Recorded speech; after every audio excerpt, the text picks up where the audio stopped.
Good afternoon, everyone. I call Committee of Supply Section A to order. We are meeting today to continue the estimates of the Ministry of Transportation and Infrastructure. I now recognize the Minister to call the vote. Thank you, Mr. Chair. I move vote number 45, resolve that a sum not exceeding $1,020,919,000 be granted to His Majesty to defray the expenses of the Ministry of Transportation and Infrastructure Ministry operations to 31st March 2024.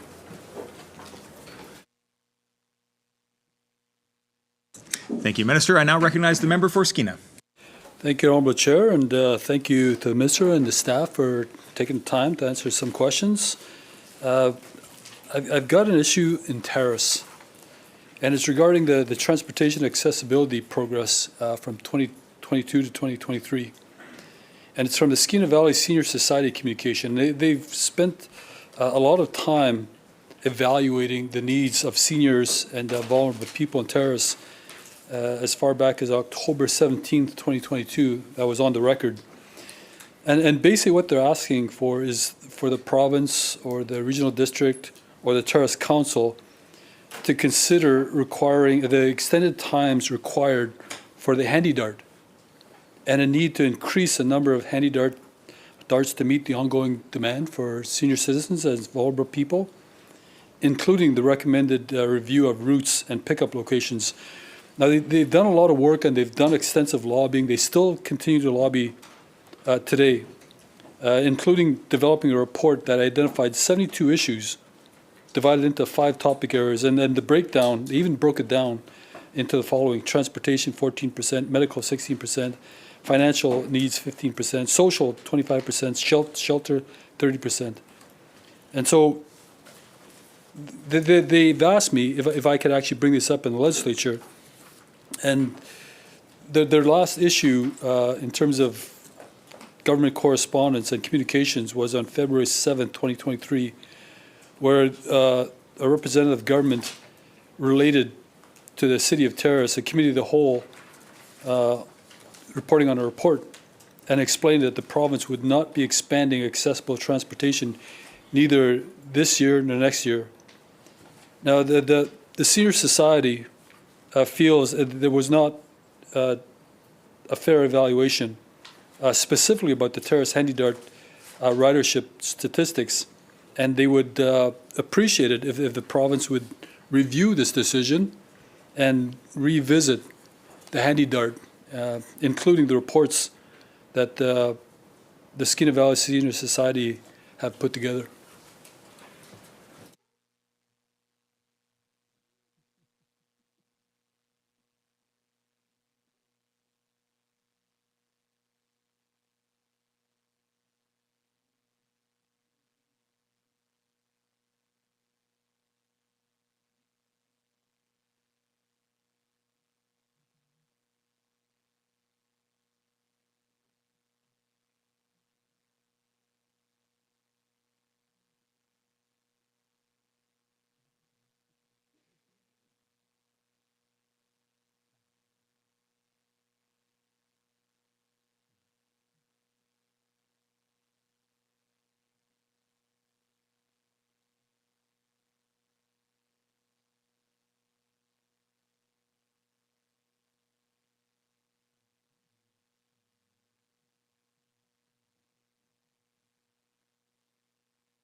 Minister.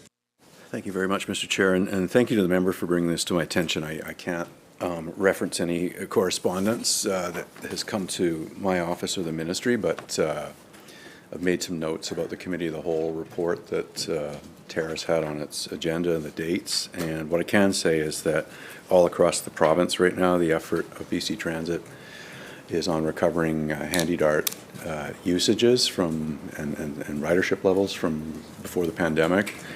Many communities are starting to see the use of Handy-Dart services recover, and that is good. Our government is committed to promoting accessibility, helping people with mobility challenges, as well as those that are part of an aging demographic in many regions of the province who are, giving up their cars to move to public transit, or a combination of other ways that they privately get around and attend their appointments and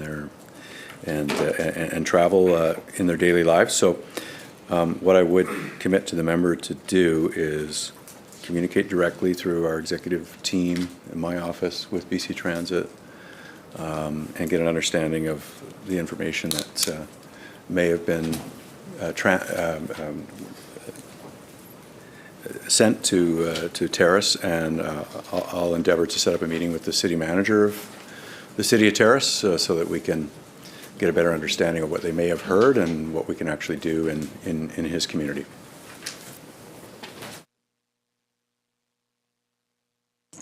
Recognizing the member for Surrey White Rock. Thank you, Mr. Chair. I thank the minister's response to my colleague there. Just sticking on the subject of Handy-Dart, and I think we're all aware that there's an ongoing labor dispute right now where 200 bus drivers in the Fraser Valley have been on a full-scale strike since I believe it's March 20th this year. I understand that strike in the labor disagreement there is not under the purview of these current estimates, but in terms of Handy-Dart itself, can the minister tell us what his definition of essential service is for Handy-Dart?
Minister.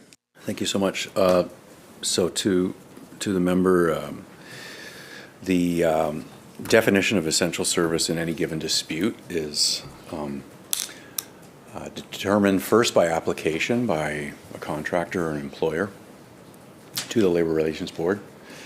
And the Labor Relations Board will look at what service disruption is going to occur because of a labor dispute or a withdrawal of labor in the case of a strike, and make a decision on what the essential service definition is for that dispute. So it can vary, even if it's in the same industry, like public transit, what they make as a determination for what service must be maintained and running, even while the right to withdraw one's labor or an employer pursuing a lockout is underway.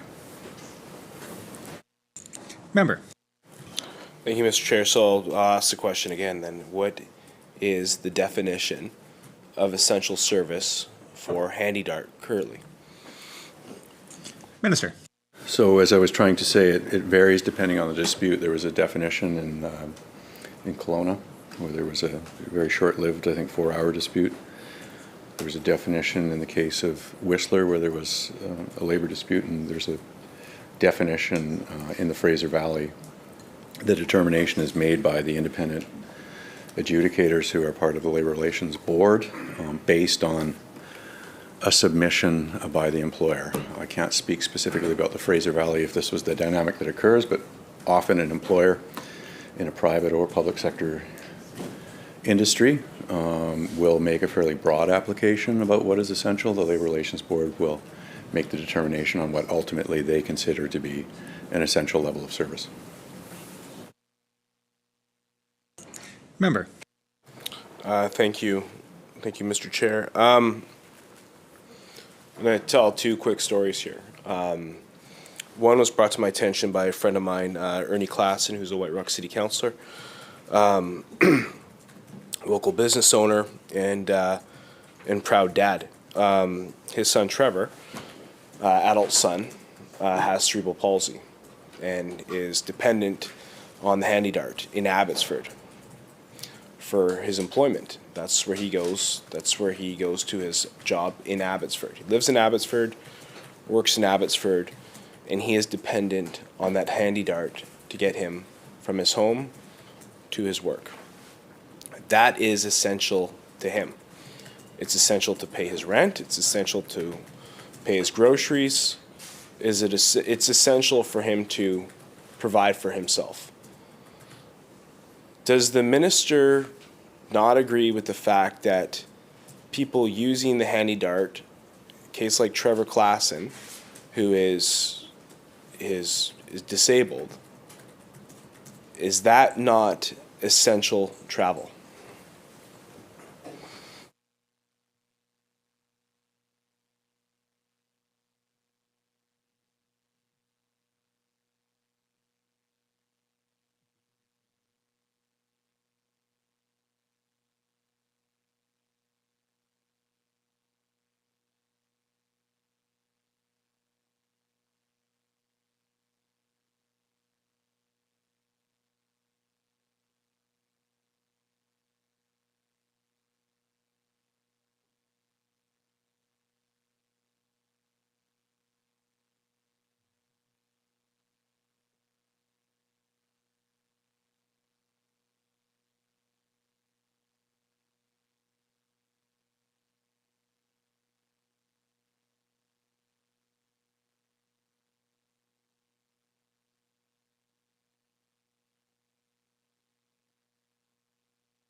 Minister. Very much. So I would say this to the member. The essential service definition is made on a dispute-by-dispute basis by the Labor Relations Board. They look at a variety of factors. They probably look at precedents that have happened in other instances, and they make a determination, and they do so independently of government. Serves no purpose for me to try and speculate as to why they considered some services essential, or some trips rather essential and others not. My view is that handy dart service, period, right across the province in every community is essential. Its disruption is very disruptive on the lives of lots of people, the tens of thousands of people that use this service, and I very definitely want to see both parties in this dispute, which is getting towards the 1 month mark now, get back to the table. There has not been bargaining and exchanging of proposals for a couple of weeks now, and while most of the collective agreements between transit unions and employers are being resolved without any loss of labor, strike action, or disruption of service, we have had a couple of examples. This is the second one of significance where that has not occurred. And I know that the employer and the unions are undoubtedly aware of the dynamics that happened in Whistler and would seek to avoid them. The Minister of Labour has a number of options at his disposal to try and help the two parties get back to the table that he will judge whether both parties welcome it, because it generally only works if there's a consensus that both parties would like to try something like the assistance of a special mediator, for example. And I've talked about that publicly without trying to be too prescriptive, because it helps collective bargaining and the successful conclusion of an agreement to try and let the two parties work it out. Ultimately, they have to live with a multi-year agreement and engage in the give and take process that is collective bargaining. And both the employer and the union have to think about the passengers and the members of the public that are being inconvenienced by a dispute like this. And what I would say, and I've said as recently as a few days ago, is that we wish to see both parties get back to the table, exchange some agreements. Undoubtedly, they're looking at some of the successful conclusions of new collective agreements through the collective bargaining process. They're quite recent. There's one in Victoria that was recently ratified. The TransLink system has recently ratified a collective agreement. So there's lots of precedents for this being done successfully, Kelowna as well.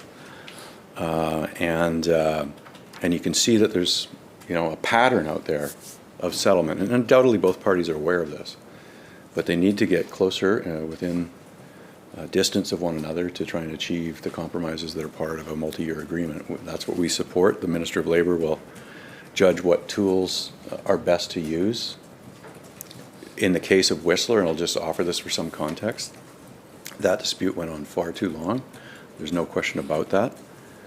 It was the opinion of Mr. Vince Reddy who got involved sort of at the midpoint of that dispute and determined that his services were not useful at that point in time. Eventually, Mr. Reddy came back, got the two parties together, and was able to conclude a collective agreement. So all of that is known by both parties that are involved in this dispute. They know that the Minister of Labour has offered to assist when they are ready to call upon him to assist, and he has a few ways that he can do that. But right now, I know they're feeling the pressure from the public, both the company and the union, to get back to restarting discussions, get closer together in terms of what their demands are, make a compromise and restore transit service for handy dart users and all public transit users in the Fraser Valley. Member. Thank you. Thank you, Mr. Chair. And I think there's actually a chance that Trevor's actually watching this right now with his dad. And I would say that the words of the minister that we just heard were, I don't think that gives him any comfort from a young man that is now dependent on his mom, his sister, and his dad, and maybe one cab there that can meet his needs, but that's pretty sporadic given the availability of that cab. And if he does take that, then he's out of pocket considerably. So when you're looking at a young man that is just trying to get to work, that is dependent on a transit system that is not available to him right now, which he needs to provide, I think when we're talking about essential service and what the Handy Dart does, I consider that to be completely essential. I know the minister said those same words a little while ago. But in terms of actions and working with whether it be the Minister of Labour, the LRB, or what need to be done, I can't imagine a scenario where somebody in Trevor's circumstances that's not deemed essential. And I'll give another example here, because this one is even a little more blatant. Is that there's a City News article highlighted the case of Linda and her husband. Her husband has brain damage and is basically blind due to the operation from his brain hemorrhage. He relies on the Handy Dart to get to the hospital for his occupational therapist and his neurologist appointments. But with Handy Dart in that area currently only being on essential services, he's not covered by Handy Dart. How is that not essential? And what has the minister done between March 20th to this moment right now to fight for Trevor and to fight for Linda's husband in order for them to get Handy Dart service to what I would say is essential areas?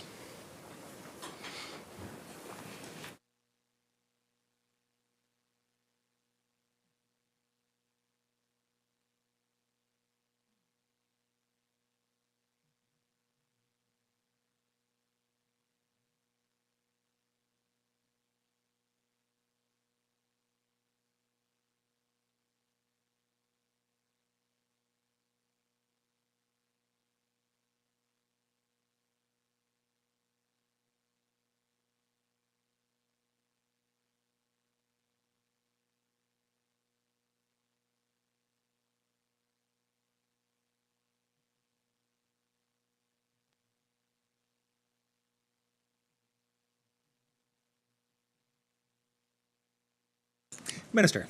Thank you very much. So I would say this to the member. In the examples that he has shared, those do indeed sound like people who really don't have a lot of other options and have conditions that can and could perhaps be deemed essential, but it is not up to the government of BC or ministry or me to make that determination. We have a system of industrial relations in this province that gives authority to the Labour Relations Board to make that determination. And I'm sure the member can understand the dynamic, typical dynamic, and I'm not speaking specifically to this dispute, but generally speaking, a union will come in with a very narrow list of what it will concede is essential, and perhaps it includes nothing in terms of service levels. The employer will come in and have a typically broader area of interest where they wish to continue service provision based on essential service rulings in other disputes. And the Labour Relations Boards will hear from both parties and make a determination, which they've done in this dispute. Now, that won't give any comfort to the members' constituents right now. What I can say is, in terms of what's in everybody's interest, is to try and get the parties back together and get the collective bargaining process restarted and get to a successful outcome. And that is what I've been attempting to do as the Minister of Transportation. One, working with my colleague, the Minister of Labour, who of course has responsibility around industrial disputes like this and can exercise some tools at his disposal and can communicate with both parties. I've communicated with the parties that are involved in this dispute as well, just to see whether they're willing to sit down and engage at the bargaining table again. I've done that on a number of occasions, particularly with the CEO of BC Transit. This dispute involves an independent contractor and a union, so there's a sort of an arm's length relationship with who the employer is. But nevertheless, we have endeavored to strive how important it is to all of the people out there who are being seriously inconvenienced in the Fraser Valley, who have no transit service right now, or very little. What exists is under the LRB's essential service designation to get buses back up and running for everyone in the Fraser Valley. That's what we hope to do. And I certainly know that the Minister of Labour, who has a lot of experience in resolving disputes, is aiming to do just that as well. Member. Thank you, Chair. Just another question on this one is that BC Transit's online alert regarding service in the area impacted by the strike indicates essential service levels are only available in the Abbotsford and Mission district.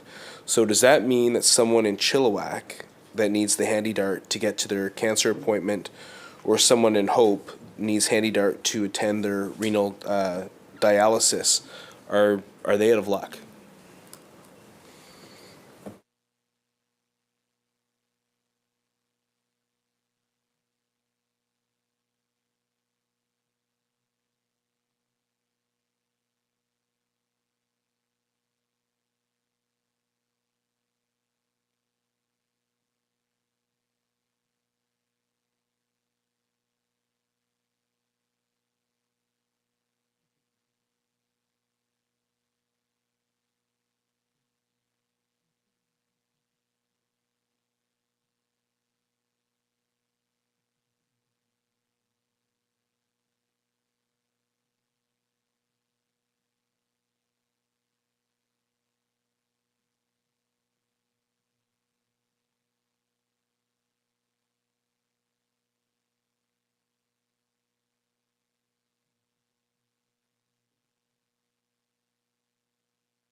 Minister. Thank you very much. To the member, the Labor Relations Board determined that Chilliwack was not in the catchment of essential service, and I wish I could tell them why they made that determination. I don't know. It is, again, an independent body that is there to try and resolve industrial disputes, promote successful collective bargaining, and make rulings around things like what the level of essential service is going to be. They've made this determination. I can't explain the rationale for it. But we may be able to ask that question of the Minister of Labour. Recognizing the member for Abbotsford South. Thank you very much, Chair, and through you to the Minister, I've got a couple of questions. When we last talked, we talked about the widening of the number 1 freeway through the Valley Corridor.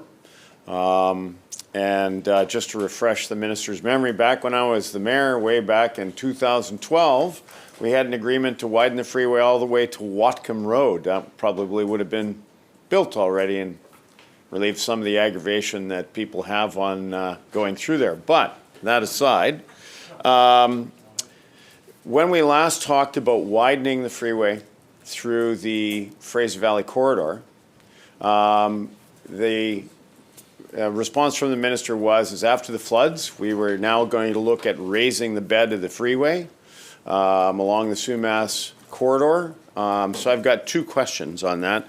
What work has been done on that? And has the minister considered taking some of the monies, the extra monies in particular that it would cost to do that, and to divert that over to actually fixing the problem, which is to actually build, follow Abbotsford's lead on the proposal they put through to actually build a way to move those waters through to the Fraser by putting some of those funds towards a diking system that was proposed by the City of Abbotsford.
Minister. Thank you, and thank you to the member for the question. I can't account, obviously, for the lack of activity on widening Highway 1 between 2012 and 2017. Different government, different time. But I can account for some of the recent work that's happening on Highway 1 that hopefully form some encouraging signs for the investment that I think the member is interested in to not only relieve regional congestion, but also make goods movement in our national supply chain much more highly functional, and also help residents in the Fraser Valley have new active transportation and public transit features, which is all part of the approach we're taking on Highway 1, is to really make it a multimodal improvement for everybody using that highway, whether it's commercial vehicles, parents and kids getting to soccer games and sports, people getting to work in private vehicles, or trying to dramatically increase the mode share of public transit in the Fraser Valley, which is quite low, in comparison to other regions. Active transportation as well is something that's critically important now, especially with things like the e-bike revolution going on, and new forms of longer commutes not using and involving private vehicles. So that's all part of the thinking behind the project. The work that has been completed includes a new interchange at 216. Glover Road overpass is under construction right now, which is great. Good link with post-secondary institutions and other major destinations in that corridor. Between 216 and 264, there is 10 kilometers of widening that will go out to contract shortly. That will include another element of the project within the 216 to 264, which is considerable and expensive, and that will be new intersection at 232nd. So this represents about $345 million worth of funding that is in the budget. 216 interchange was just under 62 million, so just north of 400 million in terms of ongoing active investments. What's contemplated as the next phase is 264 to Highway 11, so 17 kilometers of widening with intersection improvements along the way. And where we're at right now is extensive geotechnical design happening.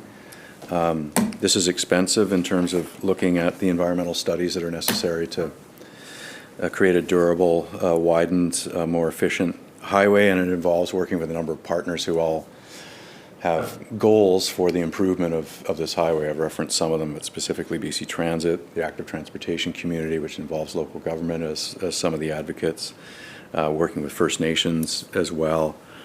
So that's about a $30 million investment to do that work. We are committed on the area impacted by the atmospheric river with our federal partners to pursue a 4G approach.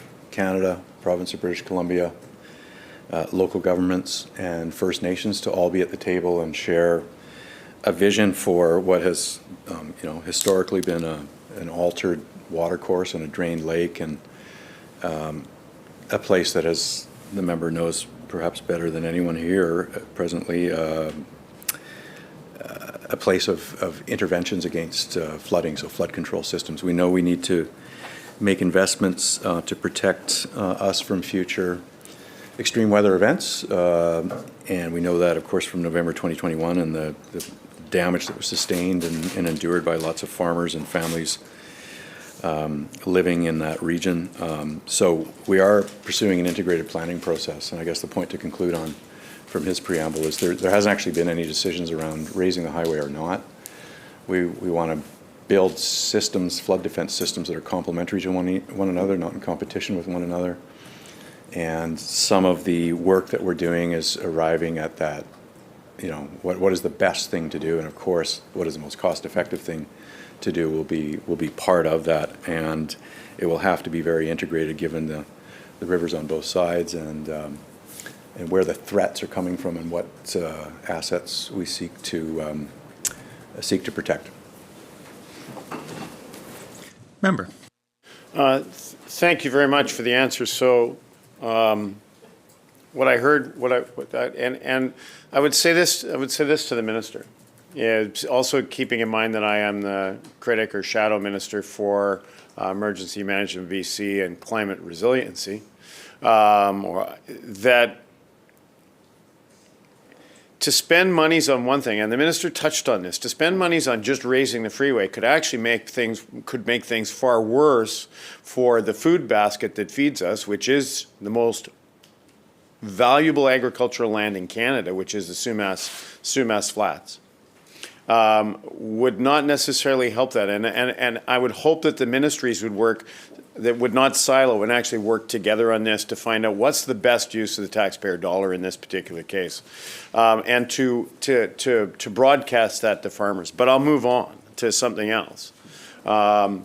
So it is, I'm sure the minister is aware that the Cole Road rest area, which is a valuable rest area for truckers to be able to pull over and get their mandatory sleep, that the Bradner rest area, which is another area for truckers to pull over, be able to use the washroom facilities there and get that demanded sleep, and also the Lonzo truck parking, which is actually, you know, we've been going after farmers to get commercial vehicles off of ALR land and ask those commercial vehicles to park elsewhere.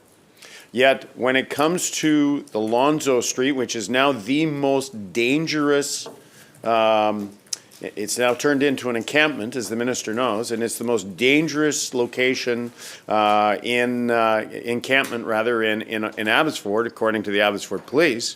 Here's what truckers are telling me.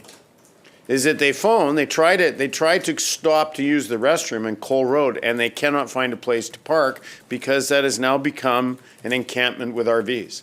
One very similar can be said of Bradner. There are, if you go by and take a look at Bradner, there are RVs that have been there in excess of a year. The local police are frustrated because it's ministry land, and they're told hands off.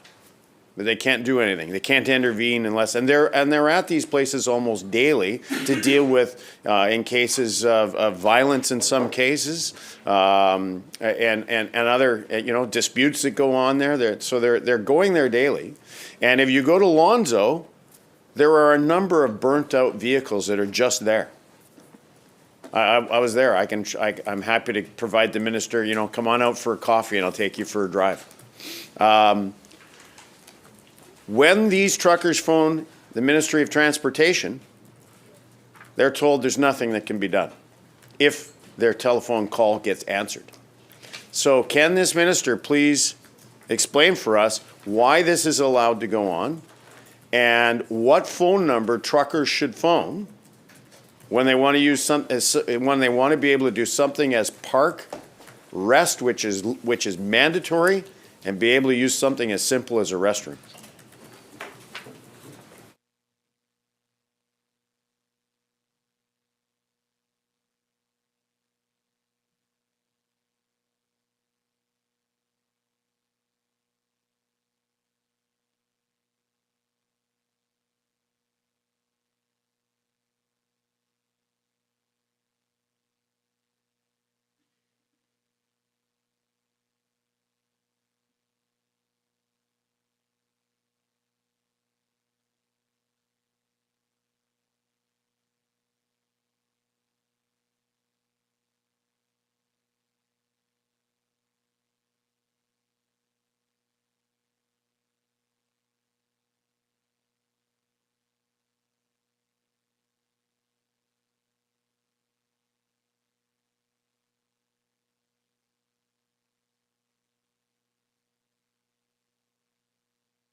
Minister.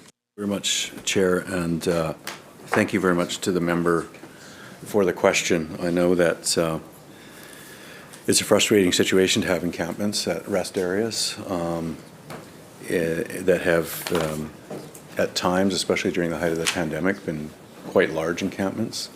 The approach has been to assess everybody's housing needs and state of mental health and whether there's addiction issues. In other words, assess who's camping at the 3 areas that the member mentioned, and to try and locate them in supportive housing. And there has been some success in that regard.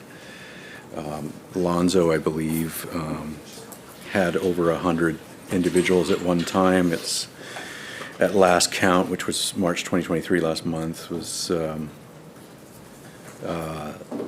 17, and 15 people have been housed from the camp over the last several months, so they're in good supportive housing.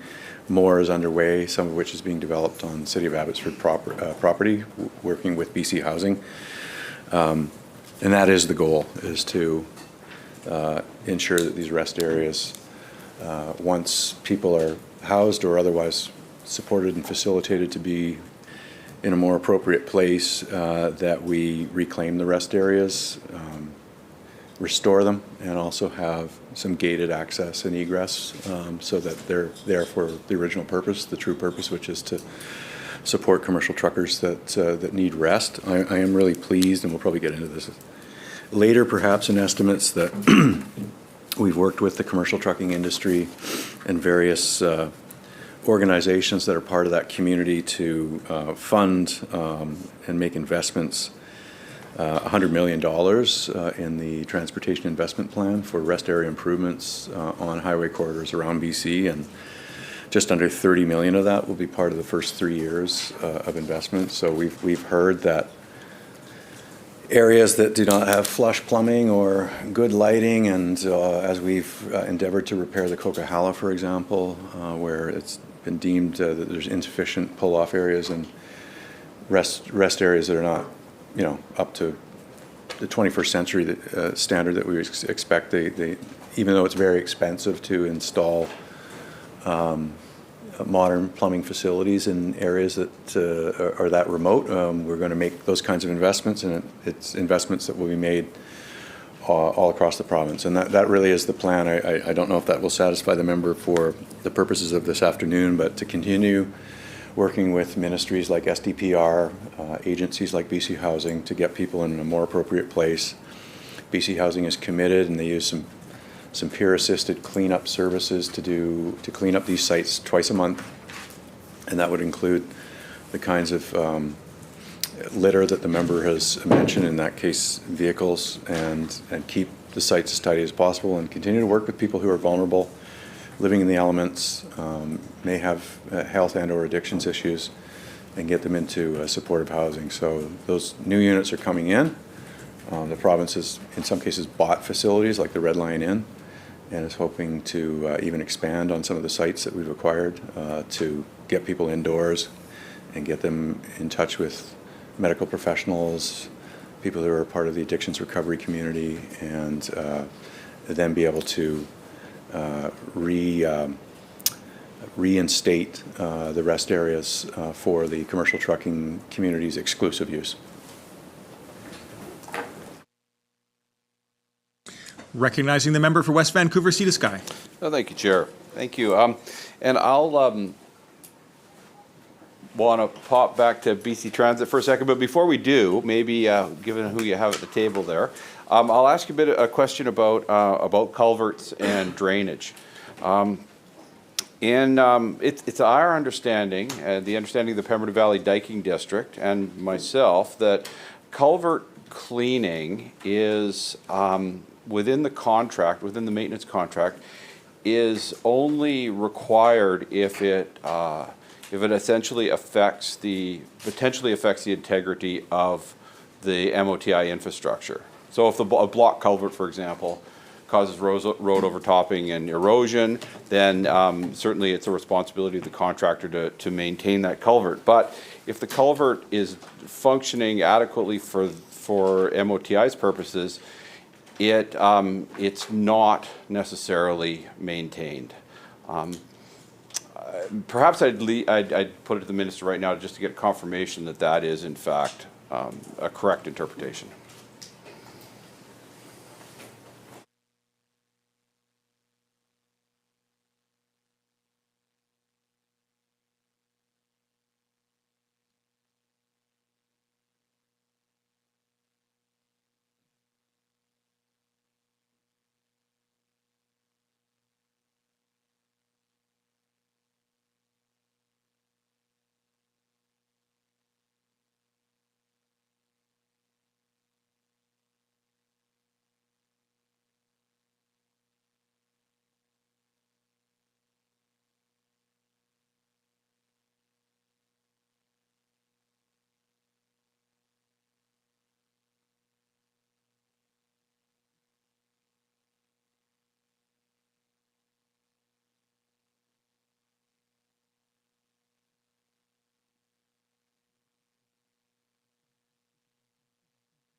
Minister.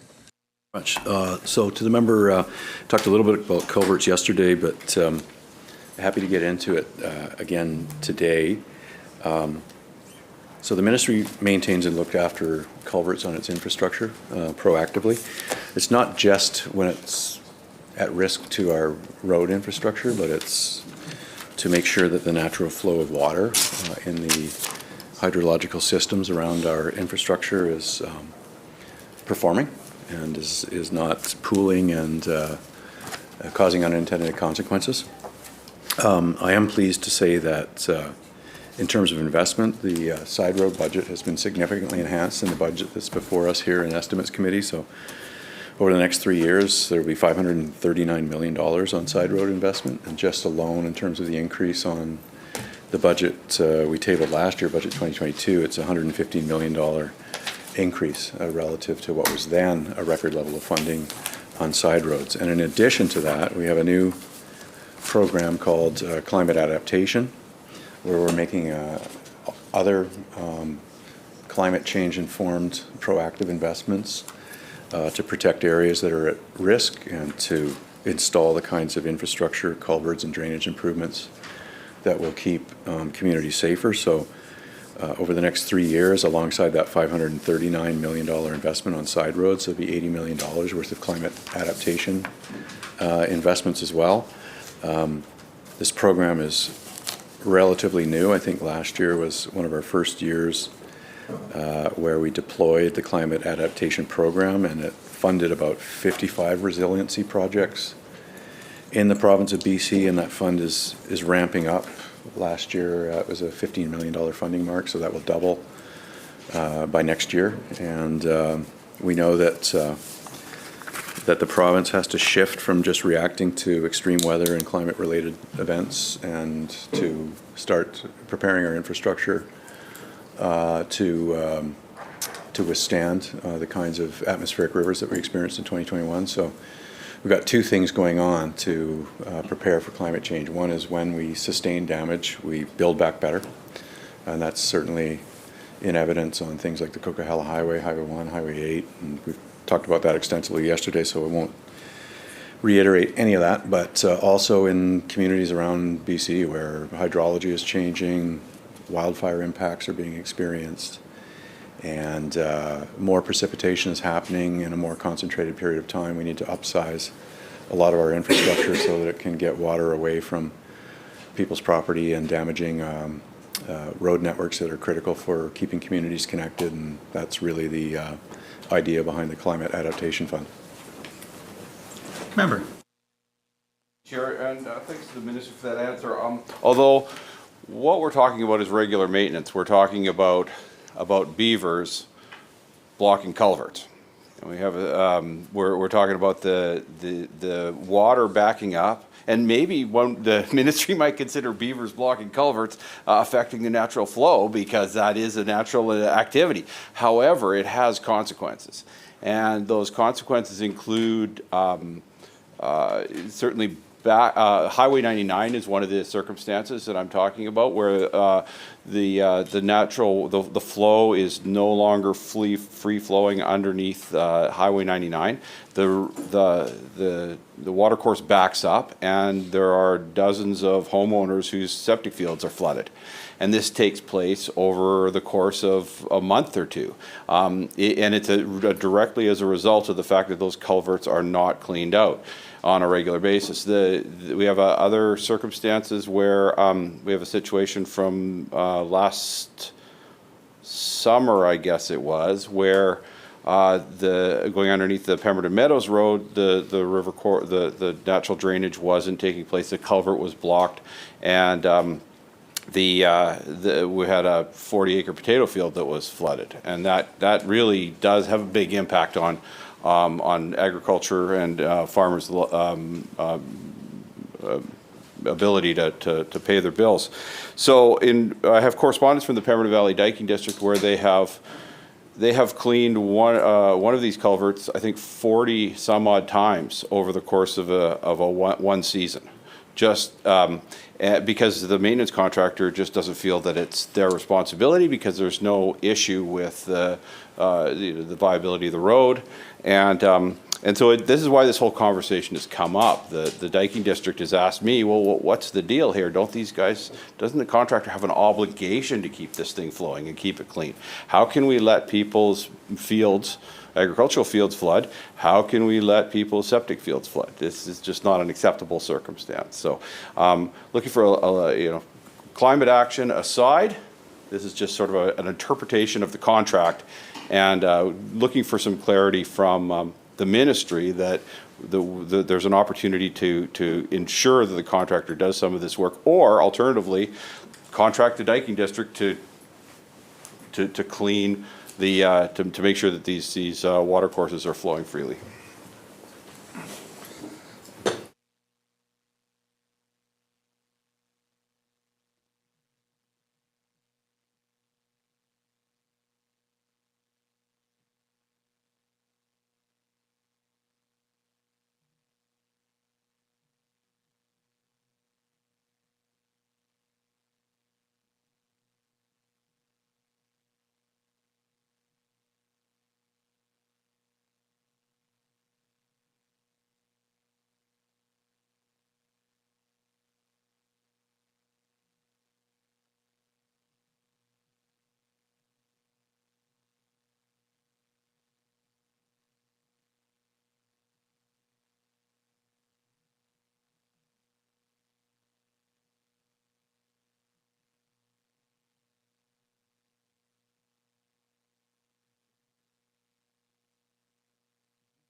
Minister.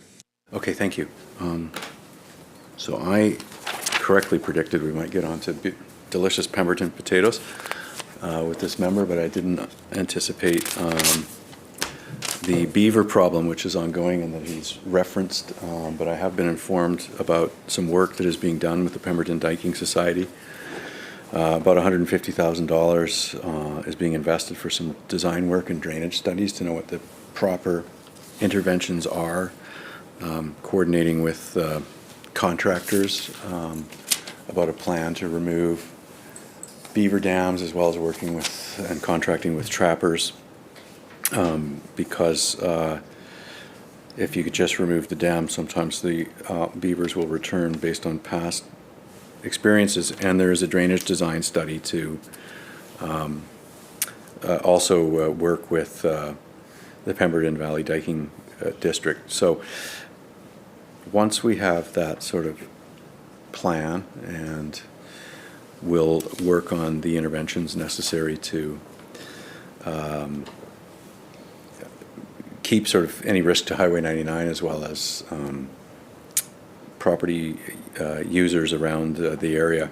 We're going to make some investments on some programming improvements, and that will actually come through the new climate adaptation program that I just referenced, which was brand new in recent budget cycles and has had a significant enhancement in funding in the current budget before us.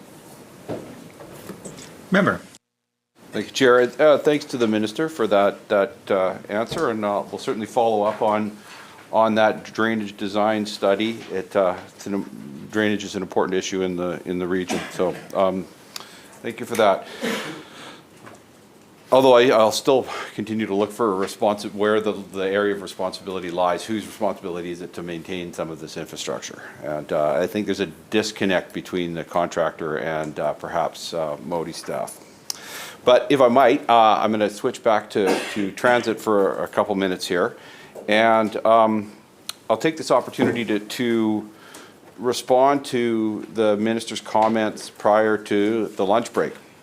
And he mentioned a travel demand study, which I was aware of and was following, and would look for a copy of that demand study. And I'm sure that the Minister can make that available. Although I am a bit suspect as to its relevancy, given the time that it was done during the midst of COVID and all the challenges that placed on the services. The Minister referenced private sector partnerships or trials that with regard to services in the Sea to Sky, and the opportunity for that. And I'd point out to the Minister that the existing services tend to run, say, Whistler to YVR, as an example, and don't tend to service areas in between particularly well. And I think the other thing that I'd point out to the Minister as a challenge with that is that these private sector, and don't get me wrong, I am definitely a private sector guy, as one might expect, but the challenge lies in that the private sector can cream the best revenue routes and leave the more challenging service to the public sector. And so I'm concerned that these type of trials may not be, may undermine actually the long-term viability of a public transit solution for the Sea to Sky. In terms of the Sea to Sky transit funding formula that we have, that the communities and the MOU have supported, just so the Minister understands this, and I'm sure he's heard it before, but the objections lie in the fact that traditionally these services are funded based on an assessment model. And we know that the assessments in the Sea to Sky are very uneven. I think Whistler holds about 70% of the assessments for the whole region. And so if you're taxing to provide a service based on an assessment model, Whistler would pay the vast majority of the cost of the service, but get the minority of the service. And it's unequitable, and it's pretty much a non-starter. So we'll need to find another solution that will work for for the region so that we can get a regional transit service in place. I'd also, the minister mentions BC Transit and in terms of a service provider for the Sea to Sky, and I think that there's great opportunity there. But I'd also point out that my understanding is that the catchment for TransLink is ultimately from Hope to Pemberton. So there's a potential for TransLink as being the provider as well. Now, I understand for TransLink, there's a willing buyer, willing seller, discussion to be had there, and it may well be that the partners in the Sea to Sky region wouldn't look on that favorably, but other options to be considered. Just in terms of the potential for transit for a transit fuel tax, I think the old numbers that we have are about 60 million liters a year sold in the Sea to Sky, and I think a 6-cent levy pretty much covers the full cost of providing the early years anyway of the transit levy of the transit the Sea to Sky transit service as proposed. And it's interesting to note that over the last 3 years or so, the residents and constituents in the Sea to Sky have been paying essentially the same price as they pay in Metro Vancouver, despite the fact that there is no 18.5-cent transit fuel levy as there is in the metro area. So I think the sense is that we're already paying the tax and getting zero service. So just to, I'm not looking for a response necessarily, unless the minister would like to provide one, but I'm just really wanting to make sure that the minister understands the complexity and the discussions that have been taking place in the Sea to Sky for quite some time now, and the overwhelming desire by both Squamish Nation, Lowot Nation, Squamish, Whistler, Pemberton, and the Squamish Lowot Regional District to get a viable, sustainable service to connect Lowot with Metro Vancouver. So, but if I might, moving on from there, with regard to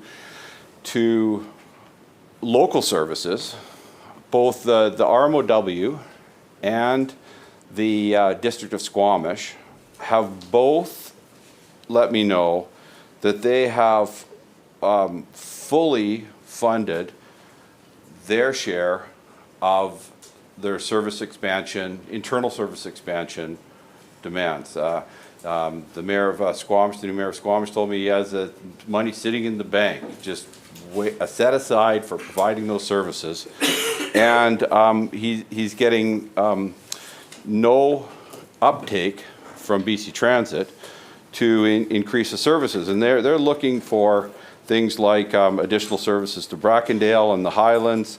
They want to get an introductory service into the Squamish oceanfront because this is a whole new development in the Squamish area, and it's going to actually provide Squamites with their first opportunity to access the waterfront in essentially decades. They're also looking for a service to Alice Lake, which provides access to the provincial park, which is currently not supported. Britannia Beach service, and because there is no service to Britannia Beach, and then the expanded service to just to the south to the Squamish Chief and the park areas to the south to the south of Squamish. So that's just on the Squamish side. On the Whistler side, they're looking for that's in their first year, and they've got a 3 or 4 year plan of service expansion. I think the idea is to essentially double service over the course of the next number of years, and they're fully funded on the traditional funding model. In terms of Whistler, looking to expand shoulder season services to pre-pandemic levels, expand the Valley Express, increase frequency during key commuter times, increase service to Emerald, increase the Valley Express services, and it goes on from there. At what point will we see the internal services in the Sea to Sky expanded, or support from BC Transit to expand in the way that the communities would like to see happen?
Minister.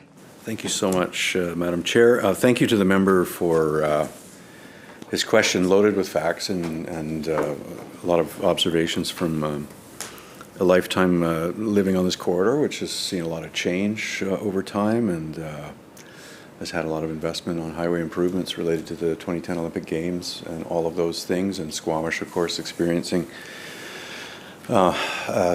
growth in pursuit of affordable housing and great lifestyles and all those things spilling over for Metro Vancouver. I appreciate all of that. I also want to say a couple of things that might hopefully reassure the member that this paying attention and delivering on some things for the Sea to Sky corridor through our Crown Corporation, BC Transit, is certainly one of my priorities in our ministries. My mandate as minister appointed during the pandemic was looking at the significant steep drop-off on transit use, was to prepare plans to rebuild services across the province, and that meant pursuing new strategies. It meant, free transit for 12 and unders. It meant supporting and stabilizing funding. It meant, I think, $120 million in additional funds for BC Transit that the federal and provincial governments invested. And we've done that, by and large. We have recovered ridership. So this year, our focus is going to start to be working on BC Transit to look at areas where we want to enhance service and begin the expansion planning. So I will say to the member, and I will engage with him personally outside of the estimates, that that's what we want to do in Sea to Sky. I think one of the advantages we have with local government leaders up and down the corridor is they want us to be a partner. There's certain parts of the province that would not express support for whatever cent per liter fuel tax that the member expressed his support for this afternoon. There's some parts of the province where certain local elected officials might not want to make investments that would have an impact, however modest, on property taxes and whatever revenue source that we're talking about. Sea to Sky is different. We've had some circumstances conspire against us. The pandemic was particularly brutal there, given the economy of Whistler, for example, and it took a while for health restrictions to reopen entertainment and resorts, hotel accommodations, all those sorts of things, and recognize that impact, and also the fact that we had a very difficult labor dispute, to say the least. So we're through those things. We've invested in BC Transit to stabilize it. Our ridership recovery numbers are very good, especially relative to other jurisdictions, but they're just very good in different regions of the province. The area covered by his constituency included. So that's what I can say to him this afternoon without giving too many specifics. That we will be working with BC Transit this year on identifying key areas. Sea to Sky is one that's continually talked about by the BC Transit executive team. We've got some new board members who were just reappointed. I think they've had their first board meeting. And they will look at some of the aspirations and some of the discussions we've had and make Sea to Sky a priority. I'll say one other thing, because the member referenced it in his preamble, and that is the travel study demand, which we did actually at the tail end when we started to see significant recovery on ridership, and plan to carry it for long enough that we would get into normalcy. The data there is not good. It was impacted by the labor dispute. So we're going to engage with local government leaders and all the stakeholders that are part of a long-standing interest in optimizing and expanding transit service, connecting communities in some of the manners of which the member has described, and make that a corporate priority for BC Transit and for the ministry as we move to the next stage, which is successful recovery to targeted investment and expansion. And I wonder, Madam Chair, if I might ask for a 10-minute recess, if that's okay with the critic. Members, we will now take a 10-minute recess. I have 3:13 on my phone. I expect you to be back in your seats at 3:23, please.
Committee of Supply, Section A, back to order.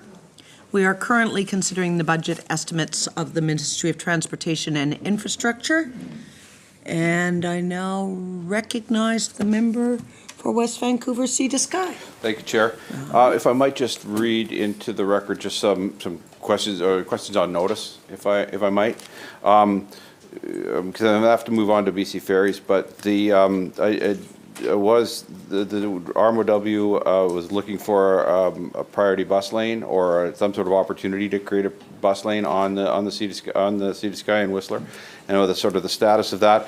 And the District of Squamish is very much interested in this innovation hub, as the Minister may be aware, at the BC Rail North Yards, and looking for a land use plan, a servicing plan. I know there's a cooperative approach between the Squamish Nation and the District of Squamish. And I think it's a very strategic and important piece of Squamish's future, and I'd look for an update on where that project lies at this point. But if I might move on to BC Ferries, if we could sort of reflect back on the supplementary estimates, which we talked about a couple of weeks ago. One of the issues of that arose out of that discussion was the issue of the terms and conditions sheet. Is that I haven't seen that publicly available. When will it be? If it is, I'd love to get a copy of it. If it's not, when will it be available? And will it be available in its entirety, or will there be redactions?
Minister? Thank you very much, Chair, and to the members. So we have a contribution agreement with BC Ferries that's been completed. It's called a Fare Affordability Agreement, FARE, for our friends in Hansard. The Commissioner now is in possession of that agreement. It was provided to her by BC Ferries. It will inform the next stages of her price cap adjudication responsibilities. Those are due in September 2023, so we'll respect her using that document for now in terms of the next steps of her work. March 31st, she came out with a determination that in the absence of the $500 million that government provided BC Ferries for fare stability and fare affordability, that the corporation was looking at a 9.2% fare increase each and every year for 4 years. So we know that this will meet our goals to provide something that is much more affordable for the traveling public and those doing commerce between the Lower Mainland and the island, as well as ferry-dependent communities. So I will leave it there for now. It's not a secret document. It's one that we negotiated with BC Ferries. BC Ferries submitted it to the Commissioner. The Commissioner is now using that document to inform the next steps of her process. So we expect that that document will become available to the public in short order. Member. Thank you, Chair. If it's not a secret document, then why can't it be released?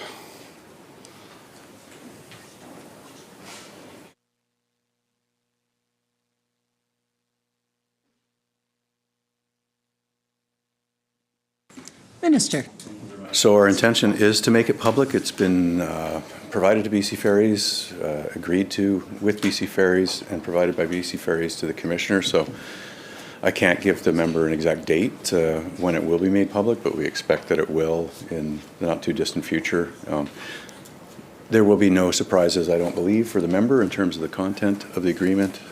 We debated it at supplementary estimates in terms of its substance, $500 million contribution that was supplied by year-end funding that will go forward and protect ferry rate affordability for island communities and for the economy of the province that does business between the island and smaller communities in the mainland. And so it will be made public. I wish I had a precise date, but I don't believe it's in the too distant future. But right now it's in the possession of the Commissioner, who did not have it for consideration at March 31st. She was working on her own timeline. We were working on ours. And it will become available in the next steps of the price cap process that's currently underway for Performance Term 6. Member. Well, it sounds like it is a document that the province has in its possession. It certainly the BC Ferries has it in its possession. The Commissioner has it in her possession. It seems a bit of a mystery as to why it wouldn't be released to the public, so we all understand what is part of this discussion, part of this debate, or part of this consideration of the Commissioner in terms of her decision on a price cap.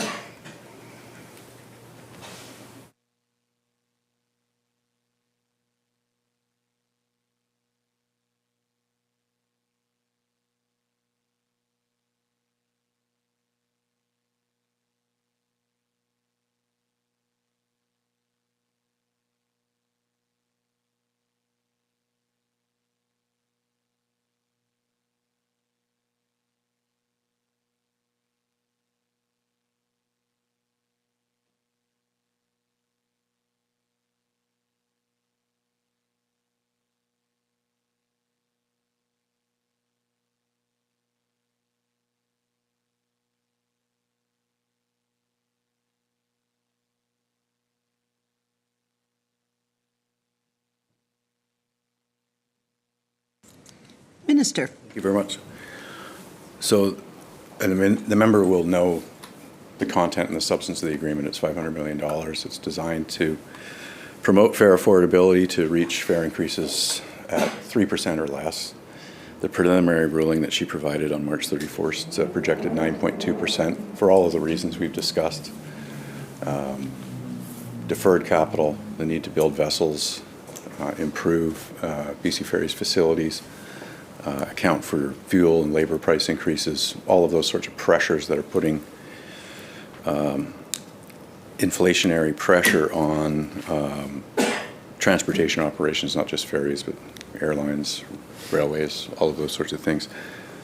We run BC Ferries as a means to get people to and from where they live, where they need to get to work, to transport significant goods movement to and from the province.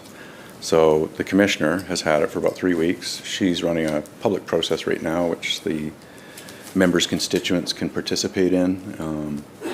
And that document is really for her to use as one significant input in making a final price cap determination. So what I can say is that we expect the document, we will respect her use of it right now for review and whether there's any questions around it. And I expect its disclosure to be part of the price cap process. And we're really in about the 1/3 to halfway mark in terms of how that process unfolds. So it will become made available, but there's no spoiler alerts for the member. He knows the amount of money that's included. He knows the government's public policy goals to promote affordability for residents on Vancouver Island, to promote the tourism economy, to make sure that things like food and building materials and all those sorts of things aren't hammered by additional costs that need to be transported to Vancouver Island and smaller island communities.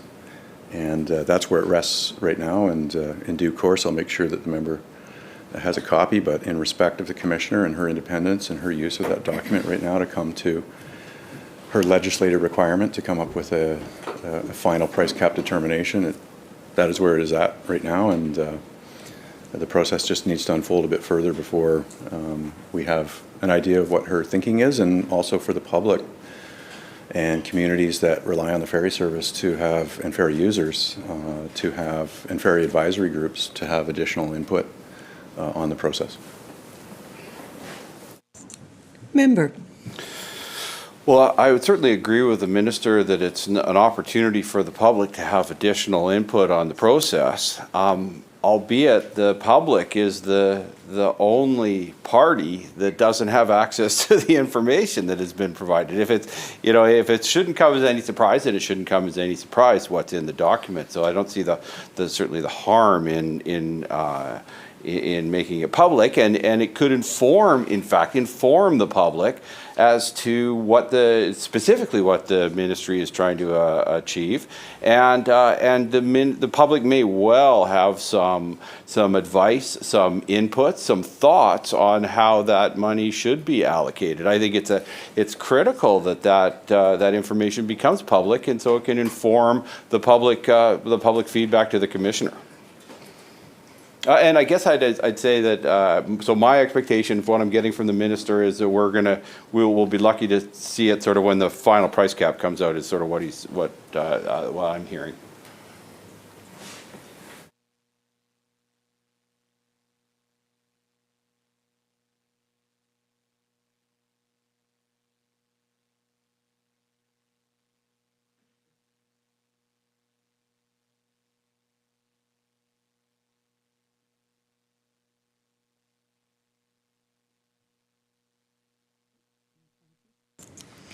Minister. Thank you, Madam Chair.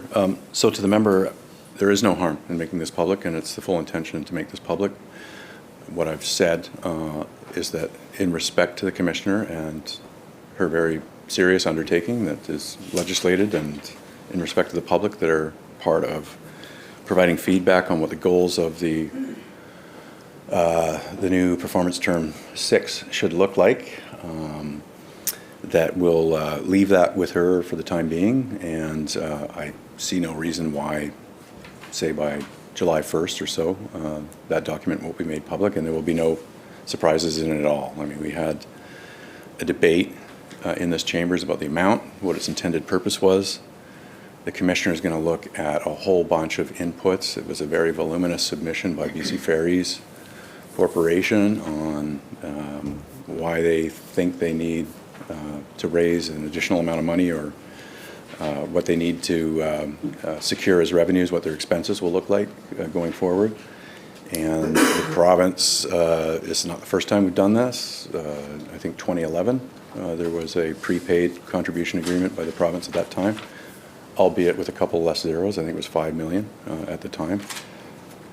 We're trying to search the memory banks for whether the government at that time ever made that public, but I will commit to the member that it will be made public. I want to just plead with them that I think the proper thing to do is to leave it with the commissioner for now. The commissioner is going to utilize that document, review it. If there's any questions that arise from that, we will answer those, or BC Ferries will answer those, who supplied the document to the commissioner, and we'll, as I said, I don't see any reason why in the next number of weeks, respecting she's only had it for a few weeks, that it will be made public. Member. In terms of 2011, I believe, I don't know whether it was ever made public, but ultimately it was, the contribution was supplied after once the final price cap was set, and it was an unacceptable number to the government, that the prices were going to go up too much, and so hence there was sort of after the whole process that had taken place. So this one's actually the reverse, this situation. But I do think it does a bit of a disservice to the public, who is we're for the next couple of weeks. Maybe the member or minister can let me know exactly when the public consultation period for the preliminary price cap expires, but it's not too long from now. And for the public to be commenting without understanding what the government's direction is, it doesn't serve the public particularly well. So I'd very much encourage the minister to release it as soon as possible, so the public can have, immediately, frankly, because the public needs that information so they can make an informed decision on, or an informed set of recommendations through the public consultation on the preliminary price cap. So I guess we're not going to see a commitment to releasing it right away. So maybe we'll just move on to the next area here, unless a minister would like to make a comment on that.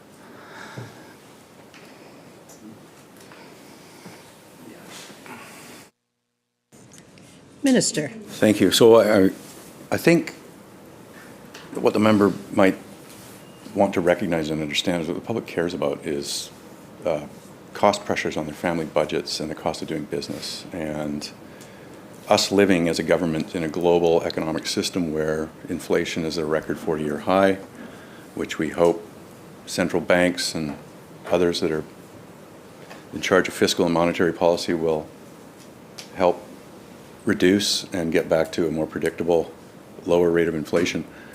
The reason why we did this up front before year end at March 31st is because that was when we had time to make an influence on the decision and had cash available through an extraordinary surplus last fiscal year. So to have waited would have perhaps been a foregone opportunity. So under the rules of parliamentary disclosure and debate, of course, we had a robust debate in this very chamber not too long ago, before March 31st, about exactly what the intentions were.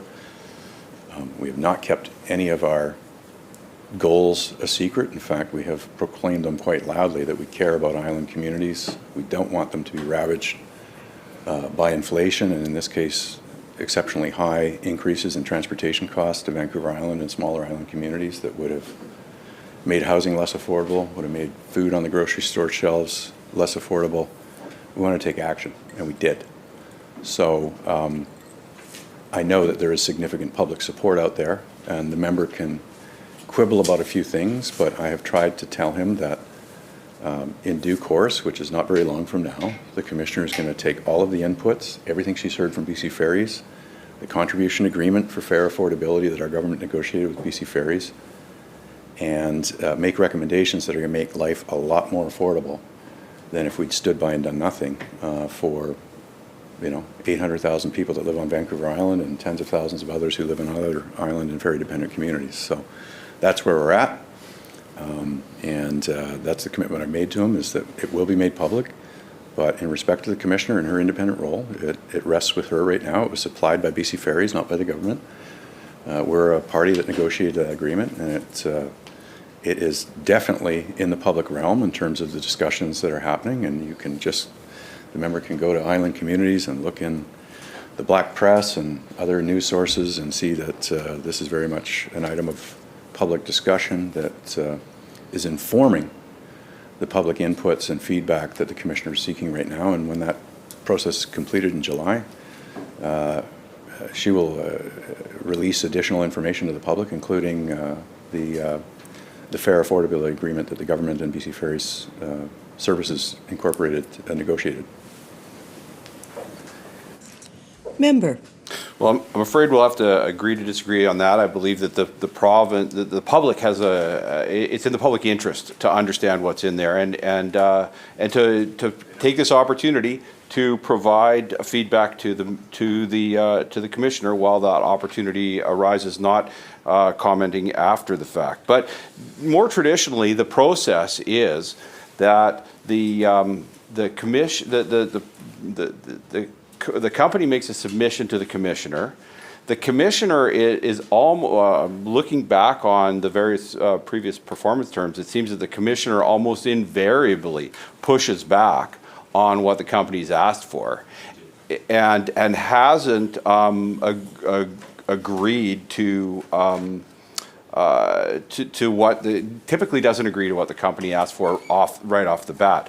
So then the preliminary price cap comes out, certain negotiations take place, and or additional, maybe the company has to sharpen their pencil, maybe the province needs to come in with additional funds. It really depends. But what we've done, it was very interesting to note that the Ferry Corporation made a submission to the Commissioner, and then made a supplementary submission to the Commissioner, or an updated submission to the Commissioner, which just so happened to equal $500 million, give or take, and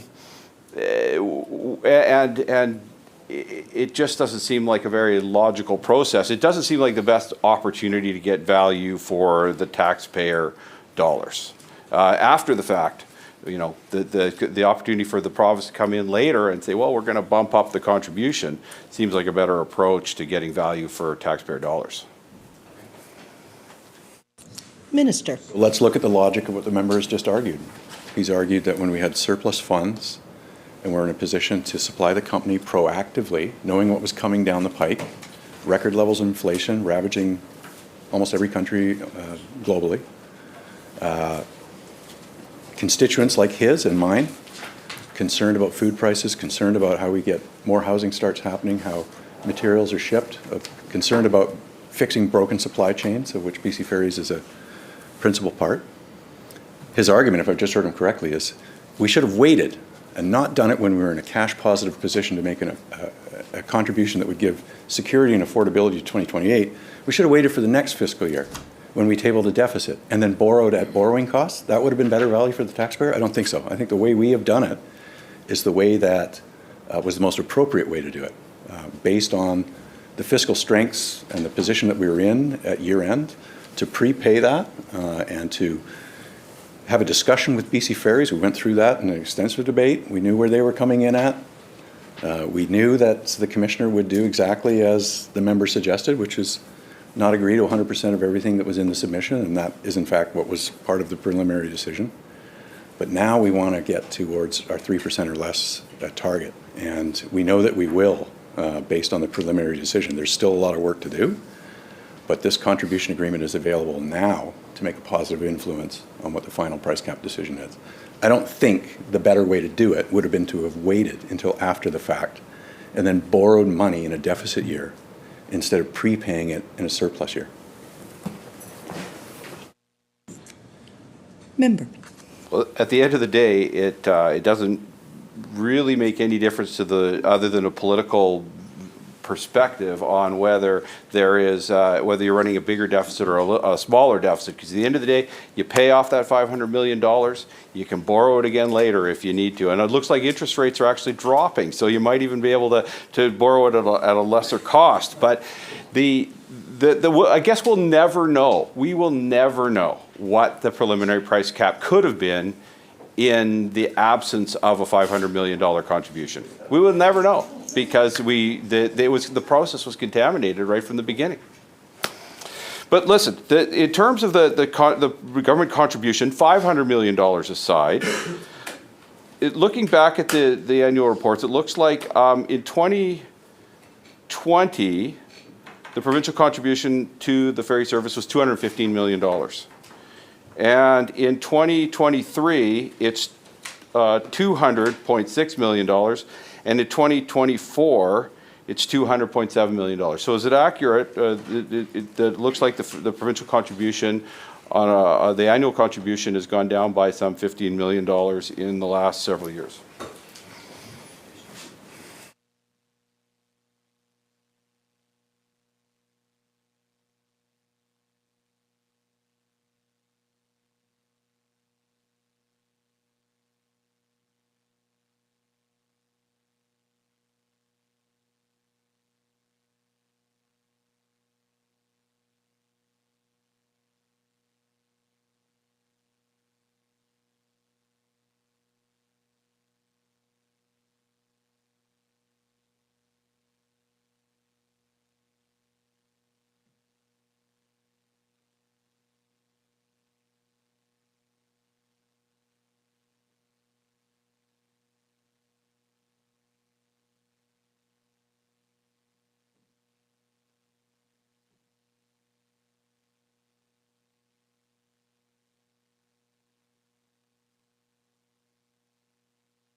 Minister. Thank you. So there's a few things to respond to.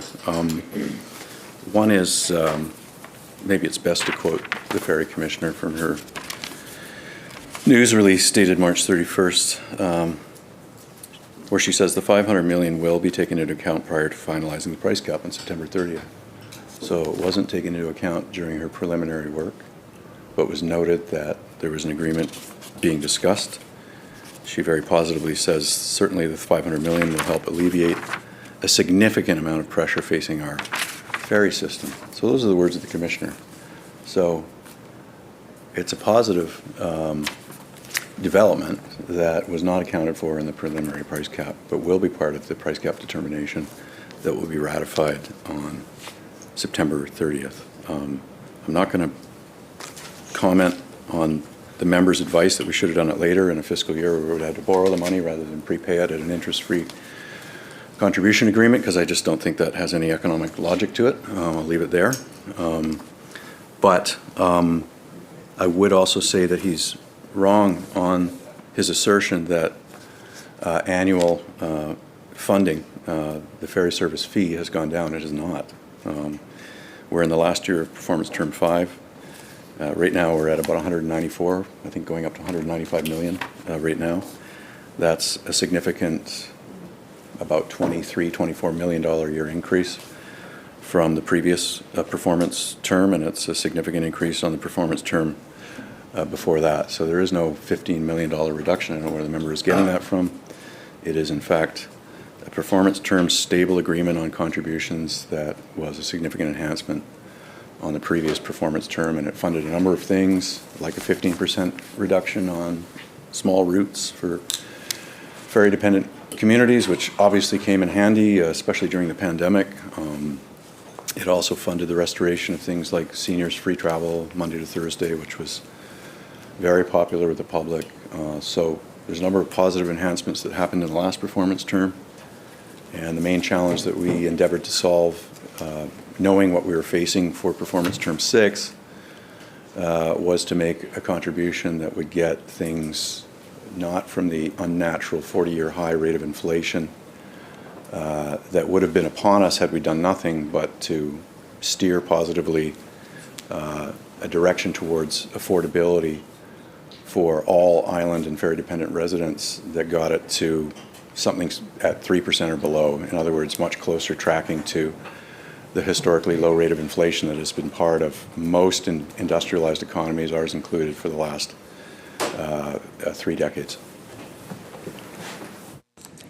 Member. So I'm reading from the BC Ferries annual report that shows ferry service fees in 2020 were $215.987 million. And then I look at the Minister of Transportation Infrastructure budget estimates, and the vote appropriation for coastal ferry service for this year is $200.647 million. Last year was $200.7 million, and last year it was 200.647. Anyway, there's quite a stark difference between the way BC Ferries is reporting it in their annual report in 2020 versus what we're seeing in the budgetary estimates for 2024.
Minister.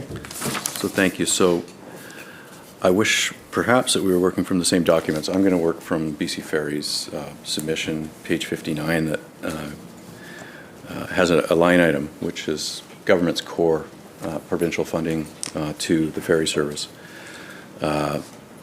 Ferry transportation fees at 194 million in 2021, and now over 195 million. Now PT4, that's a $40 million increase over previous performance term each and every year.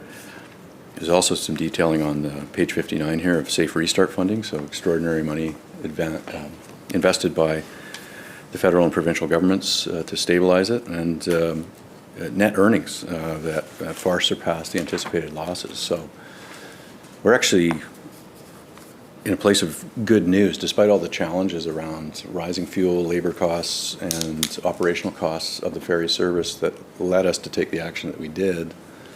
Our pandemic recovery, our restart money, stabilized the company. They took a number of drastic measures in the midst of the pandemic. They deferred capital investments. The member is aware of that as a prudent, precautionary set of measures, and the whole process around what Performance Term 6 looks like builds on the enhanced funding that the province has provided and provides some additional supplementary funding that is going to help avoid what we anticipated would be into the double digits fare increases. The commissioner has said no higher than 9.2.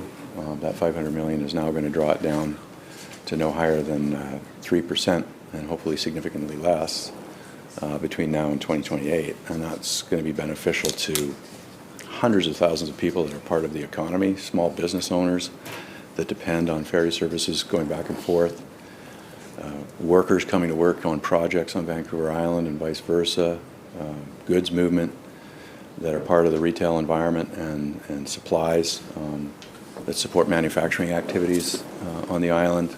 All of those things would have been significantly harmed were we not to have taken measures that controlled and brought down to a reasonable and predictable, projected into the future, a target number. And that's what we've developed, and I have to say it's worked out quite well, recognizing that we're not through the commissioner making a final price cap determination, but it looks like all of the things that we set into motion are aligning very well for the commissioner to continue her work, hear from the public, work with ferry dependent communities up and down our coast, and protect the economic well-being of our province, because there are so many interconnections between labor force, business investments, and projects and things like housing starts and all of those things that would have been, I believe, negatively impacted were we to have done nothing. Member.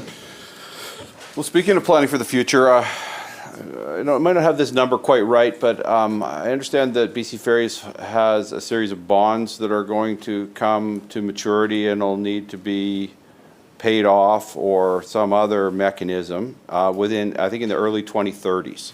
So how is that calculated in the contribution, or what is the province, how does the province expect BC Ferries to be able to pay off those bonds when they come due, given that there's a significant value of these bonds, and it'll be difficult for the corporation to just come up with the money to pay them off.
Minister. Thank you. So I don't have an answer to that question, and there's a reason for it. And it's a reason probably the member knows just as well as anyone else in this room. This is why there's an independent ferry authority. They make operational decisions around capital financing. They're responsible for all of those decisions. The province has a service agreement to have routes, schedule, and we have a third wheel in terms of a commissioner and a price cap system. And so having detailed, intimate knowledge about capital raising activities through the issuance of bonds is really up to the executive management team and the BC Ferry Services Board. So the commissioner will obviously examine all of that, and she has extensive experience in transportation services as well as a background in economics, and I expect that she will look at all of the internal needs to borrow and make capital investments, and that is exactly what she will issue in the next phase and in the final price cap determination, the sum total of the corporation's activities and what it means for ferry users in terms of what they pay to have a reliable service. And that's our job as the provincial government, is to contract with this independent ferry company, which the previous government set up, and that's exactly what we're doing. Member. Thank you, Chair. Well, speaking of independence, could the minister let me know how many board members of the authority board and the operations board the province directly appoints?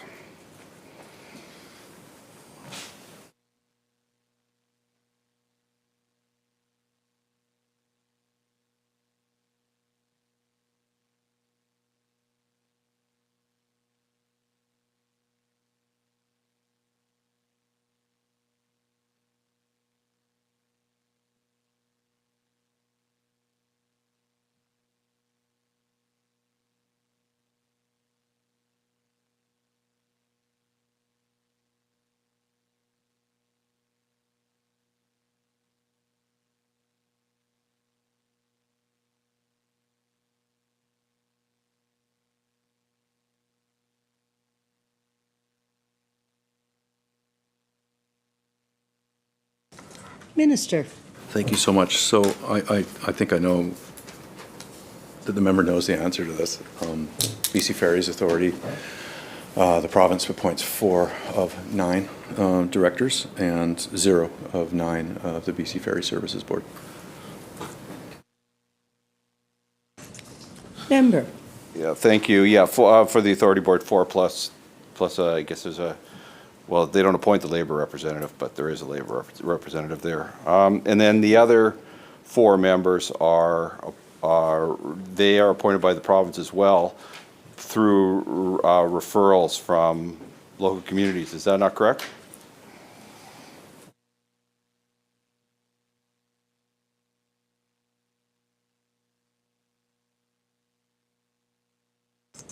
Minister. Okay, so the 4 that are not appointed by the province, or 4 of the 5 not appointed by the province, are appointed by coastal regional districts. Member. Is the coastal regional districts provide more than one referral per appointment?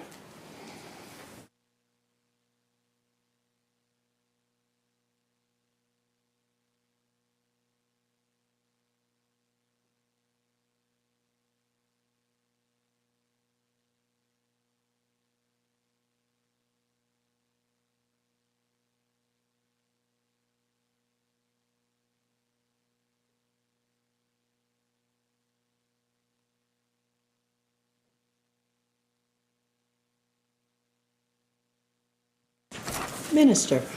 So of the 4 representatives that coastal regional districts appoint, and there's quite a number of sub-regional districts that are part of this. For example, Northern Coastal and North Vancouver Island appointment area includes North Coast Regional District, Regional District of Kitimat-Stikine, Central Coast Regional District, and Regional District of Mount Waddington. That's one representative. The second area is Central Vancouver Island and Northern Georgia Strait appointment area, which includes Alberni-Clayoquot Regional District, Comox Regional District, Strathcona Regional District, Quathit Regional District, Powell River, and the Regional District of Nanaimo. The third is from the Southern Mainland appointment area, which is Sunshine Coast Regional District, Squamish-Lillooet Regional District, and Metro Vancouver Regional District. And the fourth area is the Southern Vancouver Island appointment area, which includes the Cowichan Valley Regional District and the Capital Regional District. The names of appointees or list from each of those four appointment areas do not come to government. They go to the Ferry Authority, so we don't pick. Member. In 2021, government announced an advisory committee on a shipbuilding strategy. Is that committee active? Is it, who are the appointments? How many meetings has there been? What has it accomplished? Does it have any outcomes? And yeah, just giving a bit of an update on where that strategy is.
Minister. Thank you. So the Made in BC Shipbuilding Strategy was an initiative of another ministry, Jobs, Economic Development and Innovation. It involved board members of the BC Ferry Services, so the board that is part of the operational and capital decisions of BC Ferries, and some Modi staff participated in some of the meetings that they did. But the strategy and the resourcing for it is expensed in another ministry, JEDI, as they're now known. So I would refer the member to direct questions to that set of estimates. Member. The minister, maybe it was a previous minister, I can't remember, amended the Coastal Ferry Act to include for the authority board a consideration of public interest. I heard the minister referencing it the other day. Is there any definition that has been provided to the authority board in terms of what the public interest is and what's to be considered?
Minister. Thank you, Chair, and thank you to the member for the question. So the Coastal Ferry Amendment Act in 2019 did include a reference to, the objective, the purpose of having a comprehensive ferry service to support communities up and down our coast, to reference public interest, which is in many, many statutes throughout the world. This amendment was then used by BC Ferries shareholder, which is the BC Ferries Authority, who then developed a working definition of public interest for their role, which is to provide oversight to BC Ferries Services Board. And I'll just quote an excerpt from that definition, which is on the BCFA website, and it interprets it as a safe, reliable, and affordable coastal ferry service that meets the needs of coastal communities and supports the public interest in environmental, economic, and social objectives. So I don't think it's an overly sophisticated interpretation to say what they're trying to do is balance, fiscal bottom line objectives as well as the purpose of the ferry service overall, which is to support the social well-being, the economic development and aspirations of coastal communities, and to, there's obviously going to be a tension between the shareholder and the Ferry Services Board around public interest. Both will believe that they're serving the public interest, and then the debate really gets into, where is that balance? Is it between, it should cost this much to service this community, and this should be the routes and schedules there, the operational decisions that say, we're not going to make money on some of these routes and services. We are going to make money on others, and we're going to have, a cross subsidy that meets these broad social and economic objectives. The environmental stuff obviously comes into being with both the shareholder and the services board making net zero commitments, moving towards electrification and all of those sorts of things, and running a company that is investing in sustainability objectives. So that's I think the beauty and the benefit of that amendment is that it recognizes that there is maybe a tension about where the exact precise definition is, but it also shapes a discussion around having a number of objectives met, not just one, which would be just pure economic bottom line, but looking at other objectives. And I know that the Coastal Ferry Act has been amended, I should get the exact number, but I think about 8 or 9 times since 2003, since it was introduced. And there's been some big, face plants in legislation in the early years, the growing pains of the company, moving to a different model. And one of the worst ones was a legislative requirement that every route make money. So it actually prohibited the main runs cross-subsidizing by necessity, the non-cost recovery runs that would be totally unfeasible. So that didn't work, and I think previous ministers of education from the opposition party when they were in government reconciled some of those things. So the point I'm trying to make is that governments have shaped relatively new legislation to make continuous improvements, and I think there was a feeling by coastal communities that prior to 2019, some of what the executive management team would say at BC Ferries was, that's not in our legislation to consider what the public overall interest is, or we don't have those other objectives around social well-being and environmental considerations. And I think, while it's not a perfect definition, it does frame a useful conversation that is steering BC Ferries in a direction that we want to go, which is, being bold and ambitious on environmental commitments, supporting all kinds of good things on electrification that are supporting other jobs, by the way, in our province. And I know the member knows that, the island class ferries that are electric had battery component systems that were manufactured in Richmond. So creating innovation hubs in our economy is a spin-off of having a very large, sophisticated ferry corporation. The social objectives I know he knows because he represents communities that are serviced by Horseshoe Bay that are not economical, i.e. not cost recovery. So they need to be considered. That's now in the legislation, and I'll leave it at that. But I think that's the best I can do for the member. I think the amendments were worthwhile doing. They have led to positive discussions, and we haven't sought to change them since 2019. Member. Over the years, there's been lots of talk by current government and even in previous incarnations as an opposition of a made in BC Ferries objective. Is that an objective of, does that remain an objective of government? Minister, through the chair. Thank you, Chair. And I want to answer the question, and I'll just engage the critic here. I have previously answered that this is being shepherded by Jobs, Economic Development and Innovation, but while it's not in the budget or this set of estimates, let me just say for the record that the province, of course, is interested in maximizing the amount of shipbuilding jobs that can be supported.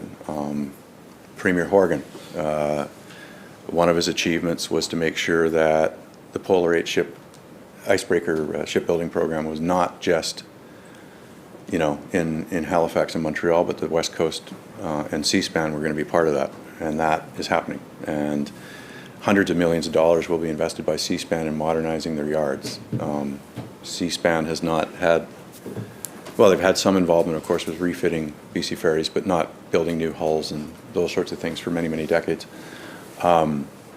So having that line of work, making that kind of investment, and I think the purpose of the Made in BC shipbuilding strategy was to look at all of these things coming together, recognizing that there are, I think, 30 yards in British Columbia that are part of servicing BC Ferries in some manner and fashion, and trying to create the greatest amount of employment we can. But the member will have to ask Jobs, Economic Development and Innovation around any preliminary conclusions about whether additional vessels will be built here. I can say, as the member for Victoria Swan Lake, that I'm very proud of the high-paying, high-skilled jobs just across the inlet here from the Legislative Assembly at the Point Hope Maritime Shipyard, as well as at Department of National Defense, the former Yarrows Yard, that there are hundreds and hundreds of jobs in the shipbuilding industry. There's a lot of work that's happening both on the defense side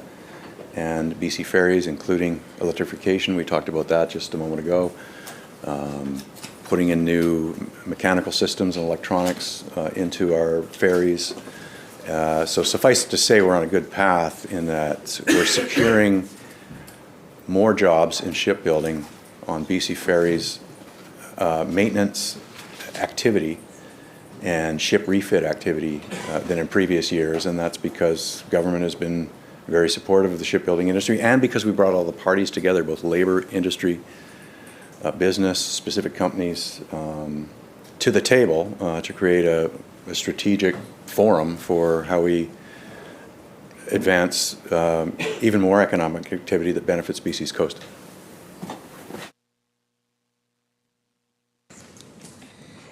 Recognizing the member from Surrey White Rock. Thank you, Madam Chair, and thank you to the minister for that. I just had one question on ferries. Is just in the previous fiscal, can the minister outline how many ferries have been either canceled and then delayed due to staffing issues?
Minister.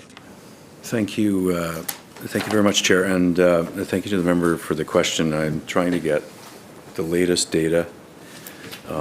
We have some that tracks back to the pandemic, and there was a correlation between crewing issues and general prevalence of COVID variants in the province.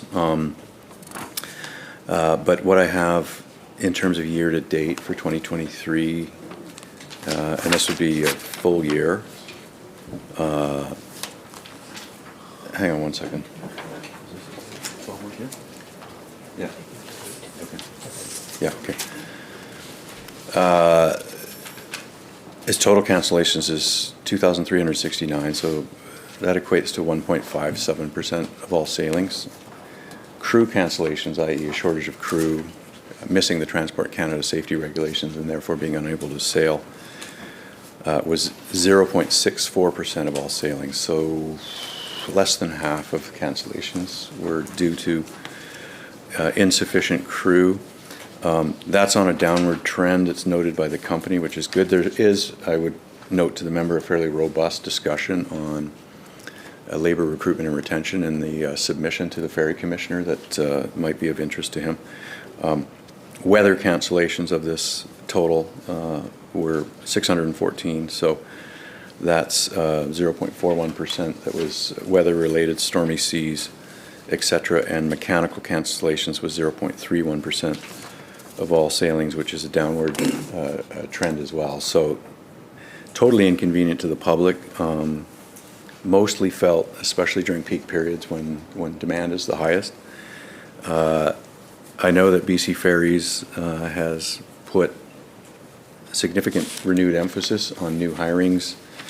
I'm informed by the submission to the Ferry Commissioner that I referenced that has a number of facts and figures in it that they have improved seasonal hiring, and it's at the best that it is for the last 8 years. So they had something like 600 new hirings, which is good. They've had to go above and beyond in terms of finding recruits to work for what was once a very prized profession, working for the BC Ferries Company. I can remember prior to the turn of the century that this was one of the most sought after jobs for university students, myself included, and we've had to go further afield to look at finding skilled mariners, because it's not just those working in the service operations, but those that are included in the Transport Canada safety certified occupations. So I have been told by BC Ferries executives that they're looking at international solutions, as well as continuing to work with post-secondary institutions that are part of the BC Ferries labor development program. These are schools like BCIT, Vancouver Island University, Camosun College. So they do a number of training there with BC Ferries design simulators and those sorts of things to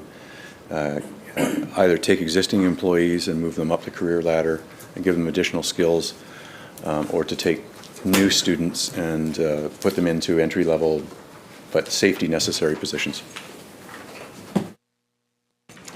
Member.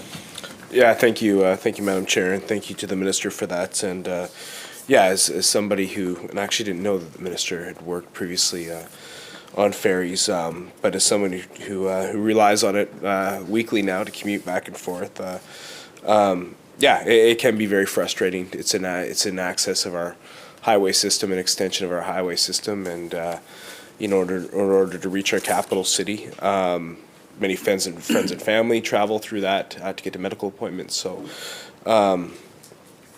side note is maybe the Minister and I can collaborate on a private member's bill regarding hefty fines for car alarms, because that's I think that would get universal support. So maybe that's something we can work on across lines. So I want to thank you for that, and I'm going to hand it over to my colleague here for further questions.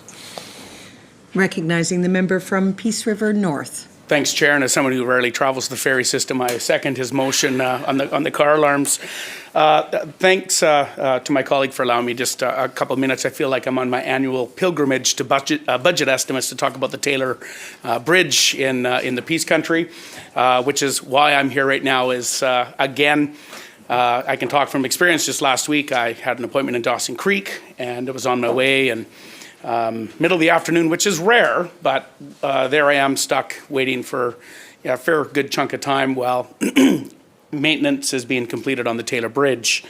I remember just, not so many years ago, it was annual maintenance on the Taylor Bridge, then it went to monthly maintenance on the Taylor Bridge. Now it seems to be almost a weekly maintenance on the Taylor Bridge. 2017, when I was first elected, I got a report. Basically, the gist of the report was basically saying that the bridge was at its end of life in 2017. We know that the deck is failing. There's more welding rod in that metal deck than there is original steel. And it is the one thing that my office gets day after day after day, every time I'm out in the community, out in the public, is people asking, the bridge needs to be replaced. We know the bridge needs to be replaced, but it's not in the 10-year capital. So my question to the minister is, I know that there's been studies done. I know that there's been some community engagement. I know there's been some, a little bit of engineering work on the ground, underneath the water and such. But where are we at on getting this bridge into its next steps, which is planning for a new bridge across the Peace River?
Minister. Thank you, Madam Chair, and thank you to the member for making the time to come down here. I would have been very disappointed to not see this member who did give a public heads up that we would be engaging in this, which is good.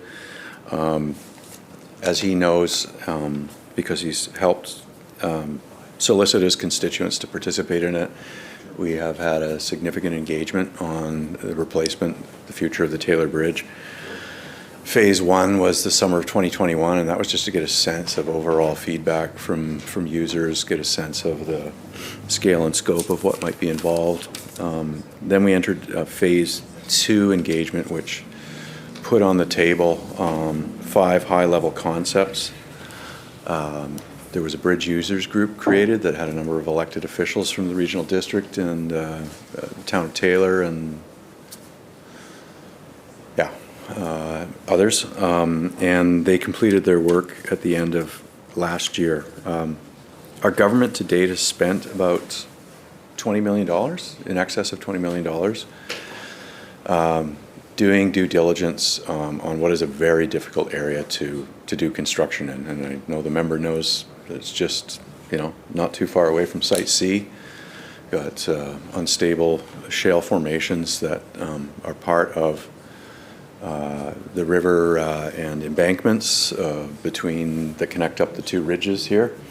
And I think we've drilled something like 30 boreholes now, some of them up to 110 meters in depth. Some of them are in river. So the costs add up pretty quickly to do that kind of extensive geotechnical investigation, but they're necessary to see what kind of engineering is going to be required to do that. We're fully conscious that in 1958 an abutment became unstable and was part of a previous iteration of the bridge. And we know the age of this bridge and the welding problems that he speaks of. Not a lot of bridges built this way with that kind of grading as the surface for the bridge. And I fully appreciate that when we do have to do ongoing maintenance and repairs, that it does impede traffic and either make it single lane alternating or result in some bridge closures. We've obviously consult with the community on scheduling that to make it as the least inconvenient as possible, and doing that work at a time of the day or night when it's best done. The last thing I'll say, and he may have another question here though, is that I have had a number of discussions with Ottawa, who doesn't necessarily know a lot about the community that this member represents, but we've had a lot of discussions about national trade corridors, of which BC is the most important gateway, and interprovincial connections, of which the Taylor Bridge is very important. The population of the 2 communities, and the number of communities that are served on either side of this bridge may be small in terms of BC's overall 5.4 million people, but the economic impact and value of this bridge in terms of serving a connection between Alberta and BC, in terms of having workforce and commercial traffic that supports the oil and gas sector as well as other economic actors in the Peace region, is of immense value. The federal government receives significant royalties and tax returns from it. And we pleaded with them to create infrastructure programs that say you need to basically repair aged infrastructure that is coming due. And I know that there was a big discussion in the United States, and President Biden, I think to his credit, has shaped a number of recovery bills that invest money in to address things they saw. I think in Cleveland there was an absolute bridge collapse, like deferred maintenance and problematic aged infrastructure. Now, we assess the condition of all of our bridges routinely. We keep them safe and operable. When we say, a piece of infrastructure is reaching its end of life, that can be, 5 to 30 years. That's and I don't know the assessment around the Taylor Bridge, but to go back to that conversation, I think Ottawa acknowledges that, places like Northern Ontario, places like Northern British Columbia, Northern Alberta provide a significant portion of, through mining and oil and gas, et cetera, are a significant part of the overall national GDP, and that make Canada a mining and energy major producer on the world market. And so I would ask maybe we can join efforts with his MP and others to continue to, and his mayors, to continue to see if we can get some recognition from Ottawa for that. I think we've gained some understanding from Ottawa with both the bureaucracy and the elected officials there, but bottom line is this: it's going to be a very expensive project. It's one that we face and are going to have to do, and that's why we're spending significant, tens of millions of dollars to figure out what the engineering is going to look like. But I think we do need a funding contribution agreement from Ottawa, partly because they benefit significantly from it, but also there's an obligation in terms of nation building to keep our provinces connected and be part of, recognize that there are national trade corridors of significance all over BC. Member. Yeah, thanks, Chair, and thanks to the Minister for that, and certainly appreciate the understanding that the trade that happens, oil and gas, forestry, farming, so much grain goes across that bridge. And I think a key part of it is, speaking of corridors, of course, it's the major route to Alaska, major route to the Yukon. So maybe we talk to President Biden as well. Maybe he'll throw in some dollars and support that bridge. But I have worked closely with our member of parliament up there. I know that he has brought this up also into Ottawa, so I'm sure there's conversations there. I will take you up on your offer to work together with it, with you, as whatever we can do to advocate with Ottawa, whatever that looks like. All the local mayors are on board, so don't worry about that. So it's just a matter of how we come up with this plan. So my final question is, actually my first question is, any idea of a timeline that we could be looking at, before we can get some sort of time frame laid out on when this bridge might come to fruition?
Minister. Thank you, Madam Chair. So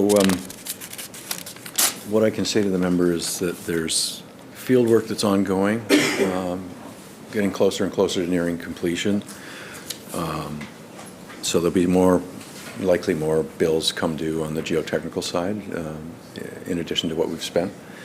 And that, of course, for all the reasons we've discussed this afternoon, are critically important to getting to informing the engineering work and getting a handle on what, high-level costs look like, what the best options are, and those sorts of things. So that's not a precise timeline, and I'm sorry to say that to the member, but it does point to the fact that there is some work that's coming good and will inform some preliminary considerations that are important for how we engineer what is certainly going to be a very complicated project.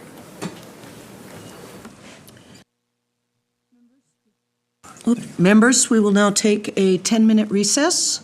What time do I have? I have 4:56 on my phone, so I expect everybody back here at 5:06 in their seats, please. Thank you.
to order. We were recognizing the member for Surrey White Rock. Welcome, Madam Chair.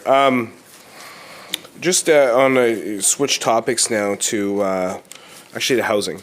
I'll get to that in a second on why we're switching to housing. But we saw the Minister of Housing. He made his announcement in terms of having the dwellings, 4 residential dwellings on a single family lot, and just wanted in terms of the transportation infrastructure that would be required. And I think of my area. I think of somewhere like Crescent Beach, right?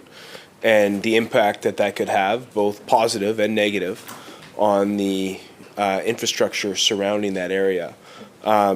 Just in terms of leading up to that announcement, post that announcement, specifically, what consultation has this minister undertaken with municipalities?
Minister.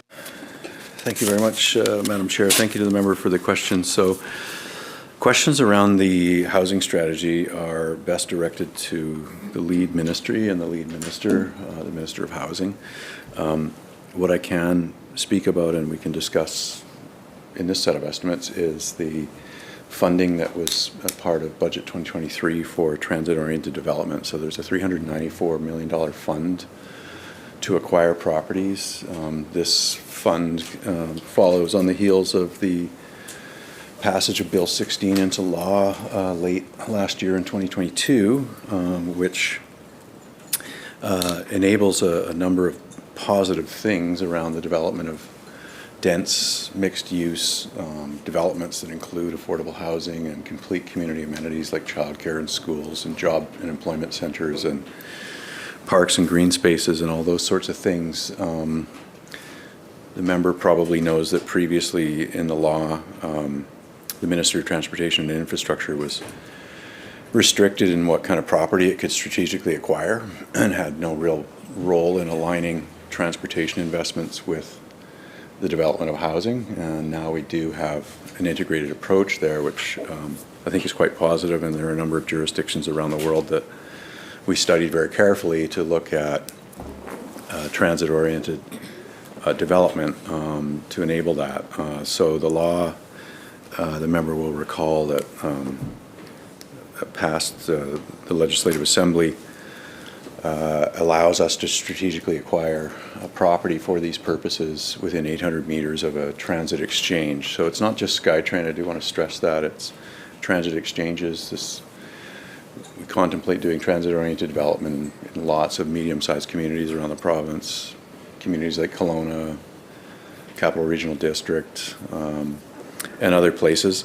But certainly we're interested in acquiring property along, for example, new projects that are in pre-construction, like the Surrey Langley SkyTrain, as well as existing SkyTrain infrastructure along the Millennium and Expo lines, for example, where you have fully functioning, excellent transit infrastructure, but an opportunity there that has been unfulfilled from the real estate market to do dense developments and partnerships. So in some cases, our transit-oriented developments will be done with private sector partners and other levels of government.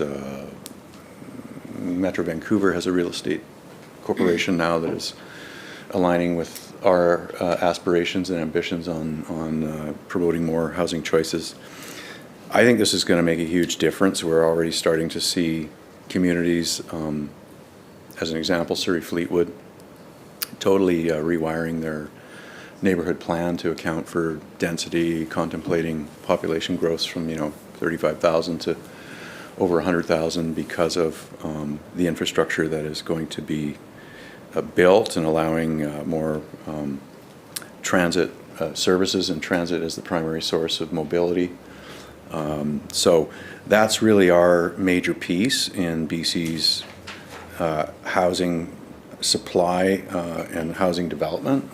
And I know the member is fully aware of the growth challenges that are happening and how many people are expected to immigrate or in-migrate from other provinces to BC. And we want to acquire properties now. This budget will enable us to do so for the first time as quickly as we can to be part of really exciting, high-quality mixed-use developments that put the public benefit of the infrastructure investments we're making and the enhanced land value that comes with that infrastructure and put that back into public benefits like making housing more affordable for families, for individuals that are seeking to find a number of housing options in a somewhat constrained market in Metro Vancouver and other communities. Member. Thank you, Madam Chair. A simple question. Is the $394 million, is that just specifically for the purchase of land?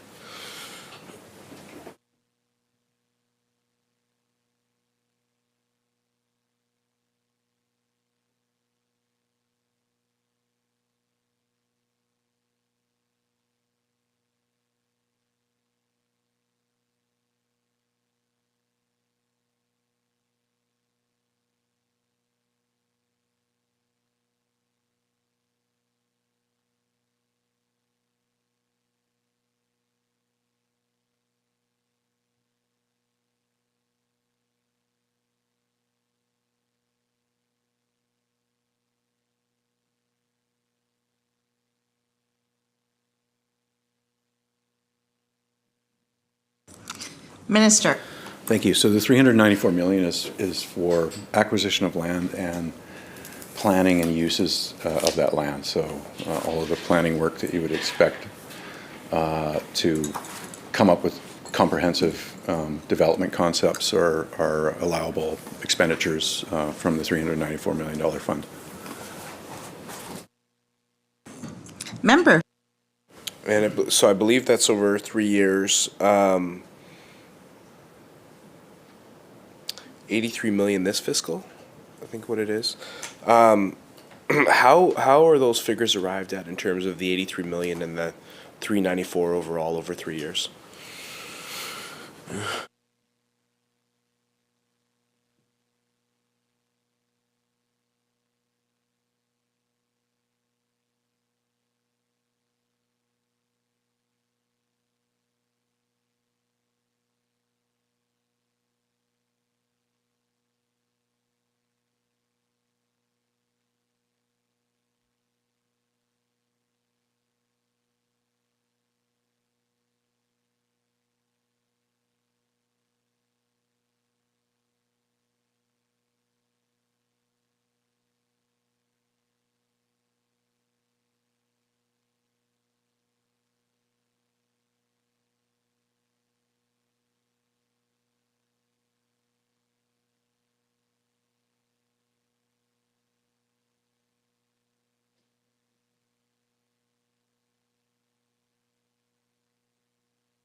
Minister. Thank you very much. So this $394 million fund is cash flowed over the 3 years based on a plan of ramping up property acquisition. These are projects that are within the 394, so there's obviously staffing, detailed project analysis, all of that work, and acquisition costs, which are the vast majority of this fund in each and every year, but it's basically based on pacing of what comes on the market, which properties we wish to strategically acquire, and perhaps which ones we don't, and relying on both advice and analysis of the potential for the development potential to support those investment decisions. But the most important thing is really having the fund available and accessible to be opportunity driven. So things that do come on the market will be actioned.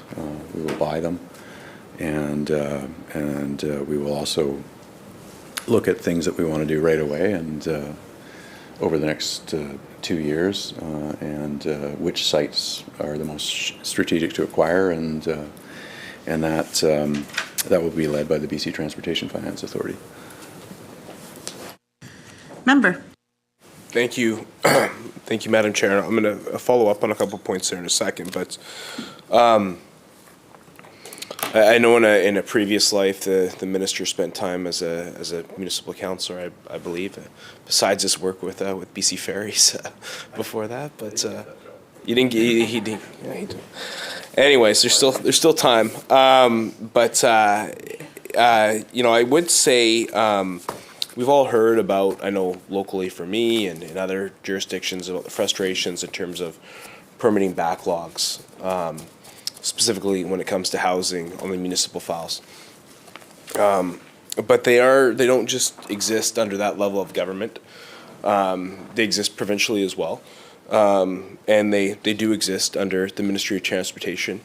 And I do note that in the minister's mandate letter from the Premier, it does talk about improving timing and transparency of permitting processes to support housing and sustainable economic development while maintaining high levels of environmental protection.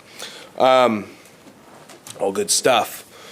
But an example came to my office a few weeks ago, and what I'm not going to do. This isn't a gotcha moment or anything like that.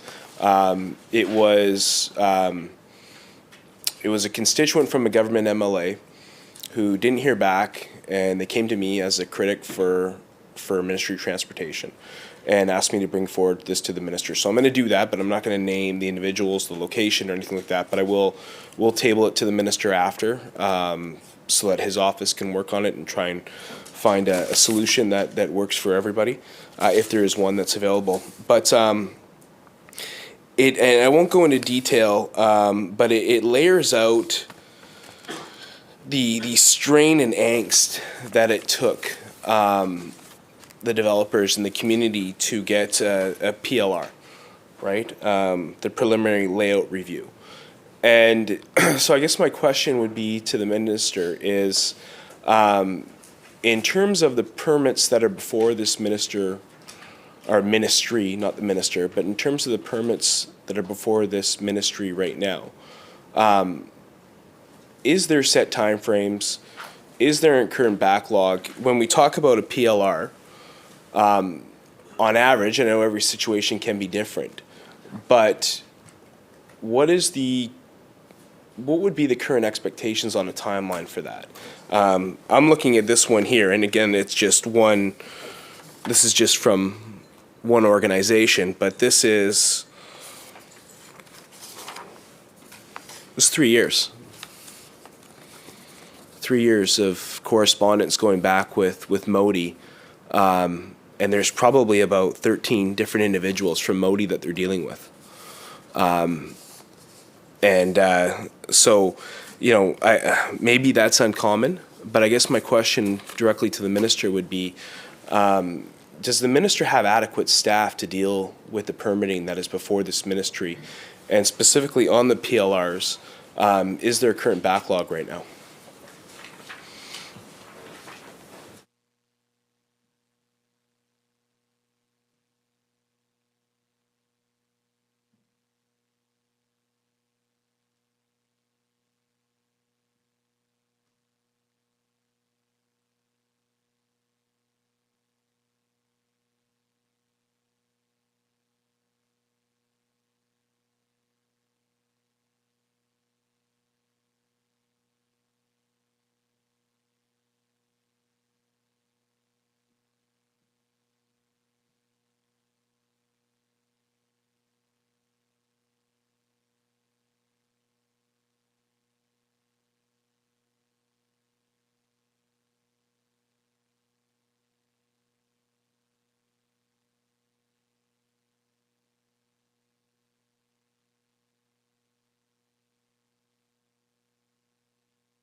Minister. Much, Chair, and thank you to the member for the question. So there is a cross-ministry initiative to cut red tape, expedite approvals, get more housing projects happening more quickly. It's being led by Water, Land and Resource Stewardship Ministry. Modi plays a role in this where we can streamline our processes. We've created, just in January of this year, what we call a housing strike force team. And it's already having some results. It does include additional staffing resources. Budget 2023, which is before this set of estimates, supports the hiring of additional engineers and development services officers to review more applications more quickly. When I say it's having an effect, so the median time for approvals in January of 2023 was about 48 days. The next month after the housing strike force was created, the median time in February of 2023 was 17 days to permitting and approval. So that's having a positive effect. We are combining offices and doing new hirings that contain development services officers and engineering staff to get to approvals more quickly. There is some recognition, I think, that often when we're asked to review a more complicated subdivision application, which is triggered by the relevant legislation, where it has to be reviewed just to see what impact it's going to have on congestion or overloading provincial road networks or overpasses and infrastructure, that we make suggestions sometimes to development applicants or municipal governments, and the clock ticks even while the proponent is responding. So I can't speak obviously to this 3-year example, but I've looked into a number of these ones. I've talked to members of the development community, and sometimes what comes back is that there is a long response period to comments that are quite quickly and reasonably given by the Ministry of Transportation Infrastructure. That's not an excuse. We're taking responsibility where we can enhance our capacity. We're adding $3.8 million in this budget to staff up additional positions, and we're working collaboratively with other ministries so we can, work simultaneously with other permitting authorities.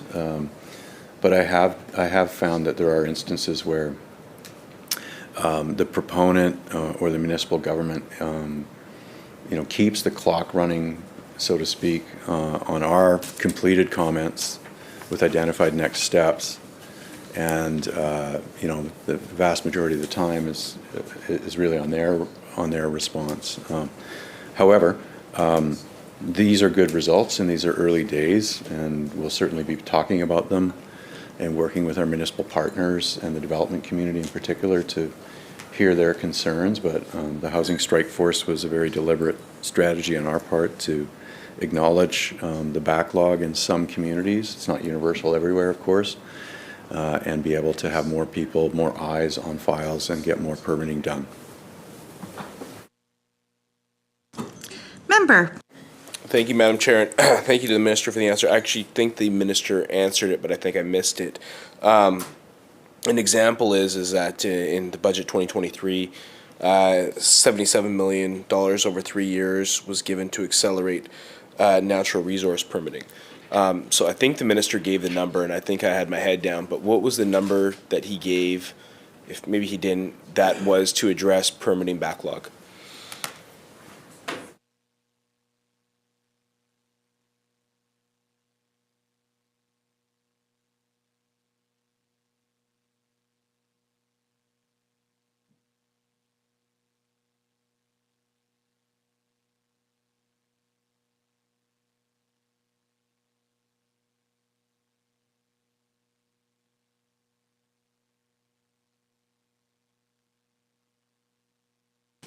Minister. So without validating or commenting on the figure that the Minister quoted there around natural resource permitting, I'll just speak to what Modi's budget contribution is on permitting backlog. And it's at $3.8 million. So it supports hiring, of which hiring is already underway, and it will support capacity building over the next 3 years, The results are good so far. We're looking to recruit more people. It's an exciting field to be in. I think we have 22 offices around the province where permitting is done, where development applications are reviewed. So that was money that we asked Treasury Board for in developing Budget 2023 and received, and we're deploying those resources immediately. Member. Thank you, Madam Chair, and thank you to the minister for that. I'm going to move on to some larger infrastructure projects in a second here. Before I do, I just have two quick local issues, actually, of my constituency that I just wanted to raise with the minister. Number one would be, I'm sure the minister's made this trip, but going down Highway 99, right? When you're going north, Highway 99, and you go down, you pass the 32nd interchange, you go down quite a large slope, right? And construction's been completed there. There's a little bit of construction ongoing at the 32nd overpass right now, but the construction between 32nd and King George by the Nikomackle, not the Nikomackle Bridge on the King George side, but the Nikomackle River on Highway 99. One of the big levels of concern I've got, and I've heard it from constituents, but I really do have, is the barriers have been taken out. There's no barriers. And this is, and I'll say that I'm not being dramatic, it's a ticking time bomb. Because you go down there, and it's a large slope, and you get rain, you get snow, you get ice, you get whatever it is. It's a fast highway, and for whatever reason, you've got kilometers of barriers that have now been taken out. They haven't been replaced, but that construction's been complete. So just the rationale for not having those barriers up, even temporary, but I can tell you, it is pretty troubling to be going down that stretch of road and have really nothing in between.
Minister. Thank you very much. Thank you to the member for the question. Hopefully this will be welcome news for him and his constituents. The work is not fully complete right now. The removal of the barrier was for the purpose of the detour for the construction work. It's scheduled to be reinstated the first week of May, so not too long from now. It will take 5 days to complete the reinstallation of the barrier. Member.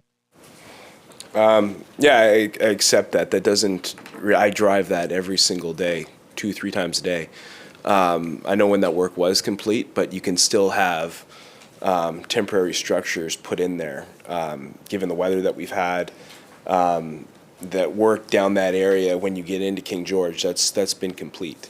We had the detours, yeah, that's correct, but to have it sitting there like it is right now, I think is a massive liability, but I do welcome the news that will be complete by the first week of May is what I can hold the minister to. Correct? Yeah. Okay. Okay. Second question, and this one's maybe not a lot easier, but Crescent Beach.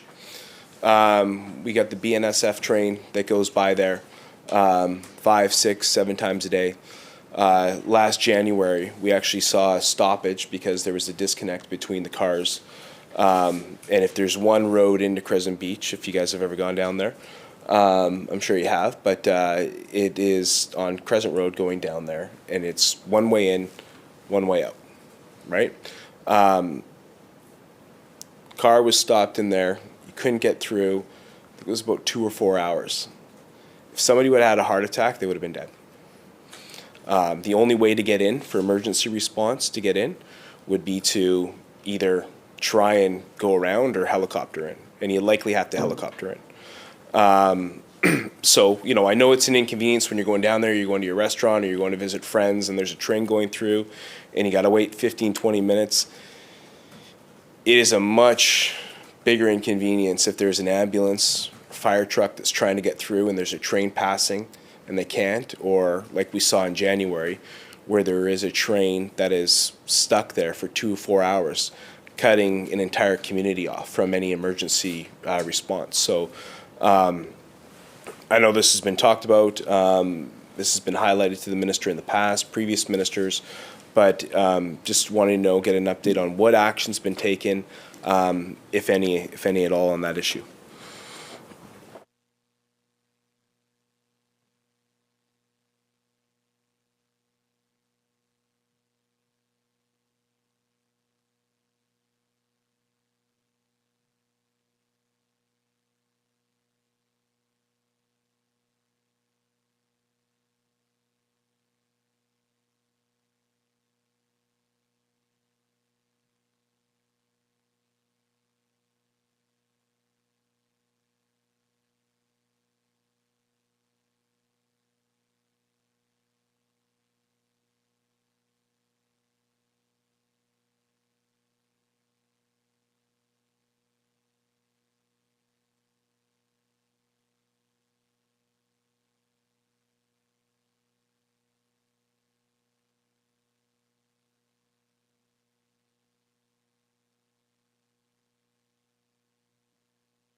Minister. Thank you so much. So I'll just go back one question. Just, I know that member is keen to see, for the purposes of safety, the cable barrier reinstalled. The reason why it's May 1st is it's actually quite a specialized contractor skill, so that's when the contractor could be made available to install that. So just to reiterate, it will be reinstated by the end of the first week of May, and there will be crew to do that. On the Crescent Beach train disruption, the level crossing issue there, I was asking staff about a history on this issue, and while it may have been brought up to previous ministers, I'm not aware of that. It hasn't been brought up to me by the City of Surrey or anyone, probably because it's not our infrastructure. It's local roads that are part of the level crossing with a federally regulated railway, so that don't have any history or knowledge of any direct ask there, but I'm certainly aware of level crossing as they impact a number of communities around the province. So that's all I have on that issue at this point in time. We meet regularly with Surrey, as the member can imagine, in terms of some of the things they're interested in building and some of the provincial or regional road networks that are part of TransLink's responsibility and coming up with project schedules and project priorities. But this, to the knowledge of people advising me in the estimates process, is not one of them.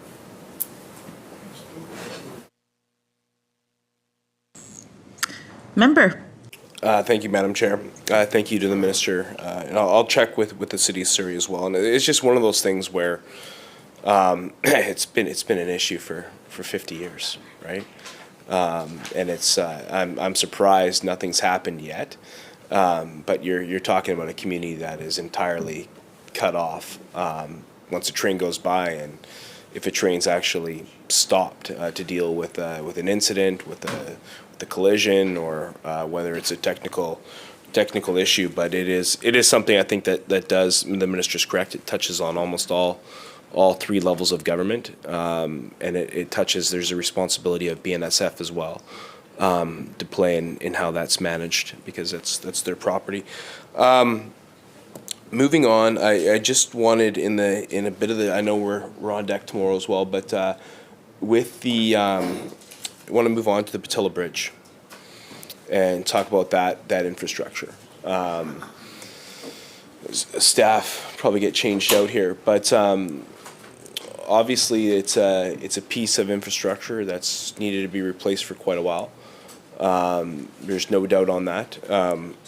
But I think one of the key things that we've talked about is it's a 4-lane bridge being replaced with a 4-lane bridge, and I think the minister would rightly answer, well, there's an area and there's a way that it can be expanded. But I think one of the challenges that we have, and being a resident of somewhere that uses that infrastructure quite regularly, is what would trigger the minister to enact that expansion into 6 lanes? So what would it take for the minister to make that decision? Is it other infrastructure that's needed either on the New Westminster side or on the Surrey side? What is it that would give this minister comfort to expand that lane access for the Patilla Bridge?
Minister. Thank you, Madam Chair. To the member's question about the origin of the decision around four-laning Patello,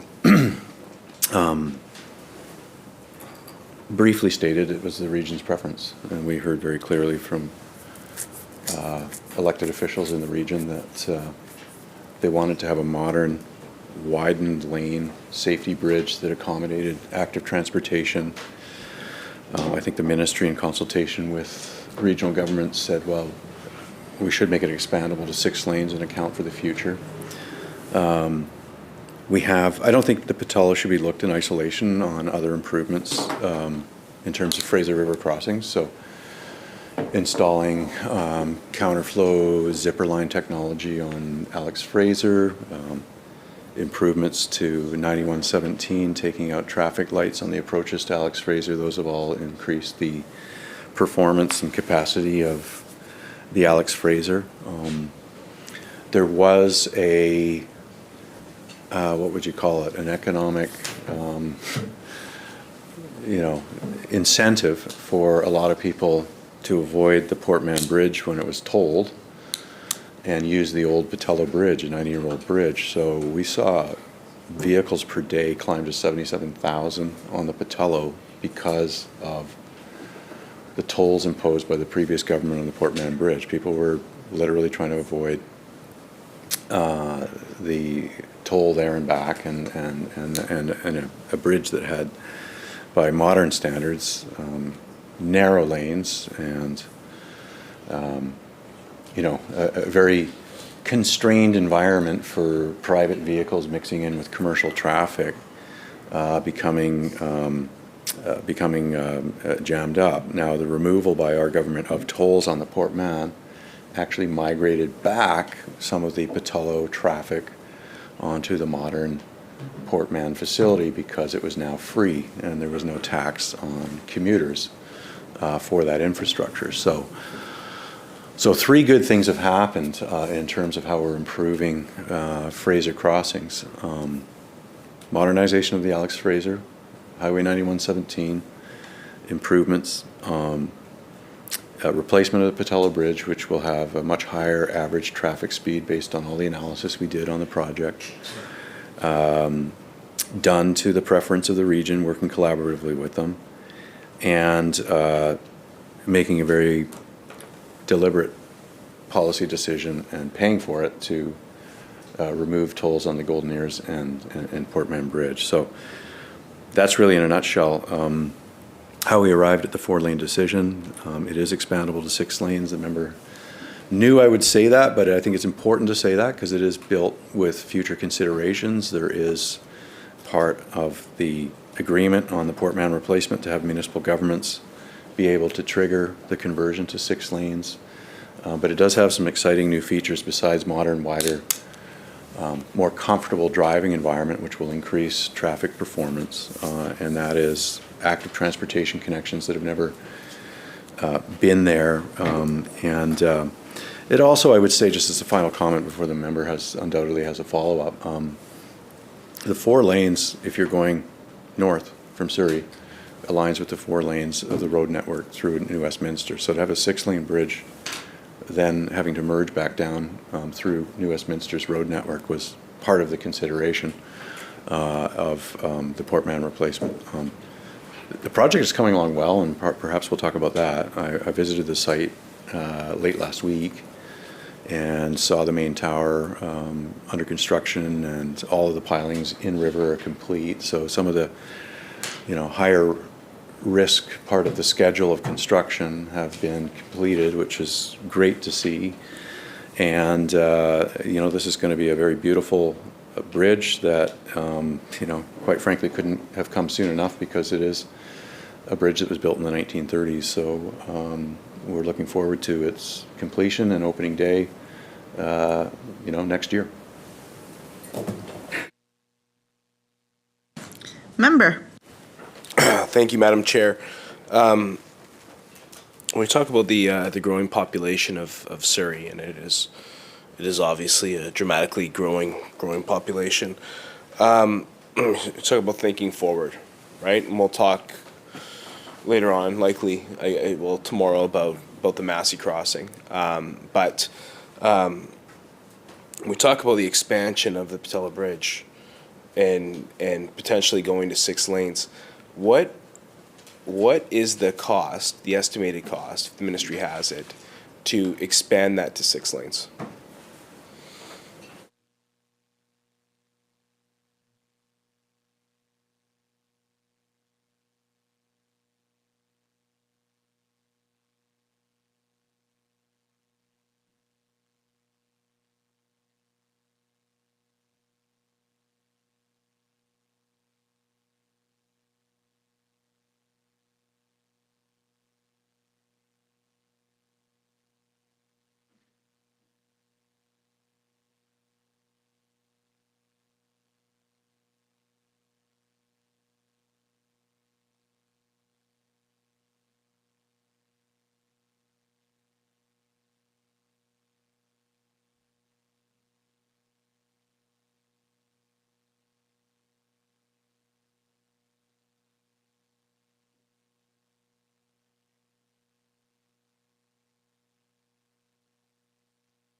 Minister. So I regret that I'm going to have to give the member a figure that is on the public record that's a little bit out of date because it comes from about 2019. But there was costing about expanding to 6 lanes when the original design, and then we went through tendering and contract award. So it's a $1.34 billion project, and the cost to convert and expand to 6 lanes is about $50 million. So in percentage terms, it's very little compared to the overall project. But I would caution the member that those are like 2019 figures, so it's probably, well, it's undoubtedly more than that, but I don't think significantly more. You could probably do a proportional analysis of what we might expect it to cost in 2023 dollars. Member. Thank you, Madam Chair. And I know that it's kind of getting near completion, so is the ministry able to kind of finalize what that date is going to be for completion for the first drive across that bridge?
Minister. Thank you very much. So the substantial completion date for which traffic can then traverse and use the bridge is scheduled now for later in 2024.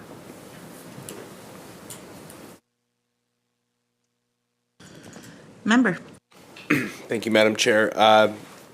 When the project was announced, I think in February of 2018, it was $1.377 billion. Is the minister confident that it will land either under that or at that mark upon completion?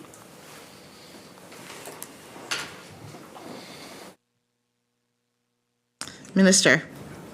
The answer is yes. Member. Thank you. In terms of, now this was deemed a CBA, Community Benefit Agreement project. When we talk about that, we've seen the estimated addition to the cost of that is $100 million to do it under a CBA, added cost to the project. When we look at the community benefit agreements that this government undertakes, whether it's the Massey Tunnel, whether it's the Cowichan Hospital, whether it's the Patella Bridge, is the minister confident that these agreements continue to be in the best interests of the taxpayer, and whether it's the Cowichan Hospital, of the potential citizens that will use it, whether it's the Massey Crossing, whenever that gets built, people that will use that, whether it's the Patella Bridge, is he still confident under those CBA agreements?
Minister.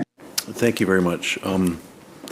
We've talked earlier with discussion around BC ferries and other sections of the transportation industry about skilled labor shortages. And that is a significant problem in British Columbia that had accumulated in the 2000s and 2010s, and part of it was around decisions made towards the apprenticeship system that was significantly altered and dismantled, and was actually the subject of a very interesting review by Jessica MacDonald, who was the Deputy Minister to Premier Campbell, who did, I think, a very excellent review on some of the maybe hopeful but ultimately misguided decisions on how to work with trade unions and formal apprenticeship programs. And a lot of those were degraded, and enrollment suffered, and completion rates completely plummeted. What was interesting is Alberta adopted a number of initiatives around apprenticeship from our province that were developed in the 1990s, just as we were, the previous government was choosing a different direction. So we're still facing a significant shortage of skilled construction workers in the province of BC. It's about building capacity and a lifetime career of skills and using real live public sector major infrastructure projects to create the development of a workforce that's going to serve this province, building projects today, in the 2030s, in the 2040s, and the 2050s. Even with all of the work that we're doing, a discussion I had recently with trade union and industry leaders in the construction sector are still projecting a 100,000 job shortage in this industry by over the next decade. And they project that immigration is going to have to be one pathway to support addressing that shortfall. But what we and that's not going to be a magic bullet. Nobody suggests that. It's going to have to be something that just sort of attenuates the problem that we're in. What's the most important thing that we can do, and we are doing through community benefits agreements and project labor agreements, is mobilizing the domestic capacity that we have. And a lot of it is capacity that has been ignored. So the member is undoubtedly aware that typically on heavy construction sites in the past, women workers can represent as few as 2 to 3% of the workforce. So don't have much of a recruitment strategy when half of humanity isn't even participating in your workforce. We have underutilized, perhaps even discriminated against, I think it's fair to say, Indigenous communities, as projects like Kicking Horse Canyon, which is the CBA as well, go straight through, and the Highway 14 laning goes straight through, or the Patello Bridge, or any of the things we're talking about this afternoon, go straight through Indigenous communities or adjacent to Indigenous communities and have very, very few Indigenous workers. So what I will share with the member in terms of government's objectives that are being measured around keeping costs under control by having competitive bidding and workforce development and workforce expansion in the heavy construction sector is some good results. CBAs have helped deliver an average of 12% women on job sites. That's about 3 times the industry average. Indigenous communities, self-identified Indigenous people, are about 4%, I believe, of BC's population. 14% of workers on CBA sites are Indigenous. So again, 3.5 times what has typically been the average. On the Patello Bridge, and I think this is very important in terms of keeping money in BC's economy and supporting BC families in the region, 97% of workers building the Patello Bridge are BC residents. So this is quite a contrast to the Canada Line and other projects where non-British Columbians were a significant component of the workforce. So the member perhaps does or perhaps does not recognize that there are a lot of benefits in making investments in people, in skills for life, in careers, in building an Indigenous middle class through occupations that they were formerly dismally underrepresented in, by bringing women into the workforce and therefore expanding the overall pool of workers, and making sure that the economic benefits of these projects in terms of workers' wages being spent in communities and supporting the overall small business community and everybody that's part of our of where we live. 97% of the wages are being earned by British Columbians. So these are good benefits from CBAs that we endeavored to deliver on, that we're seeing come good, and that should be seen in the overall analysis of why we have pursued agreements with the trade union movement, who, by the way, has been a significant part of, for over 100 years, of building this province, all the way back to W.A.C. Bennett, who, by the way, pioneered community benefit agreements and project labor agreements. That's where BC Hydro comes from. Infrastructure built by social credit free enterprise governments utilized collaborative relationships and workforce plans with trade unions in British Columbia. And so we're not reinventing the wheel. We're going back to something that made us a hydroelectricity superpower in this province. 99% of our electrons moving through our system were built by similar agreements to CBAs. And Madam Speaker, I'm getting some signals now. I'll conclude there, but Indigenous workers, women workers, and BC residents earning wages, those are all good, tangible outcomes of community benefits agreements.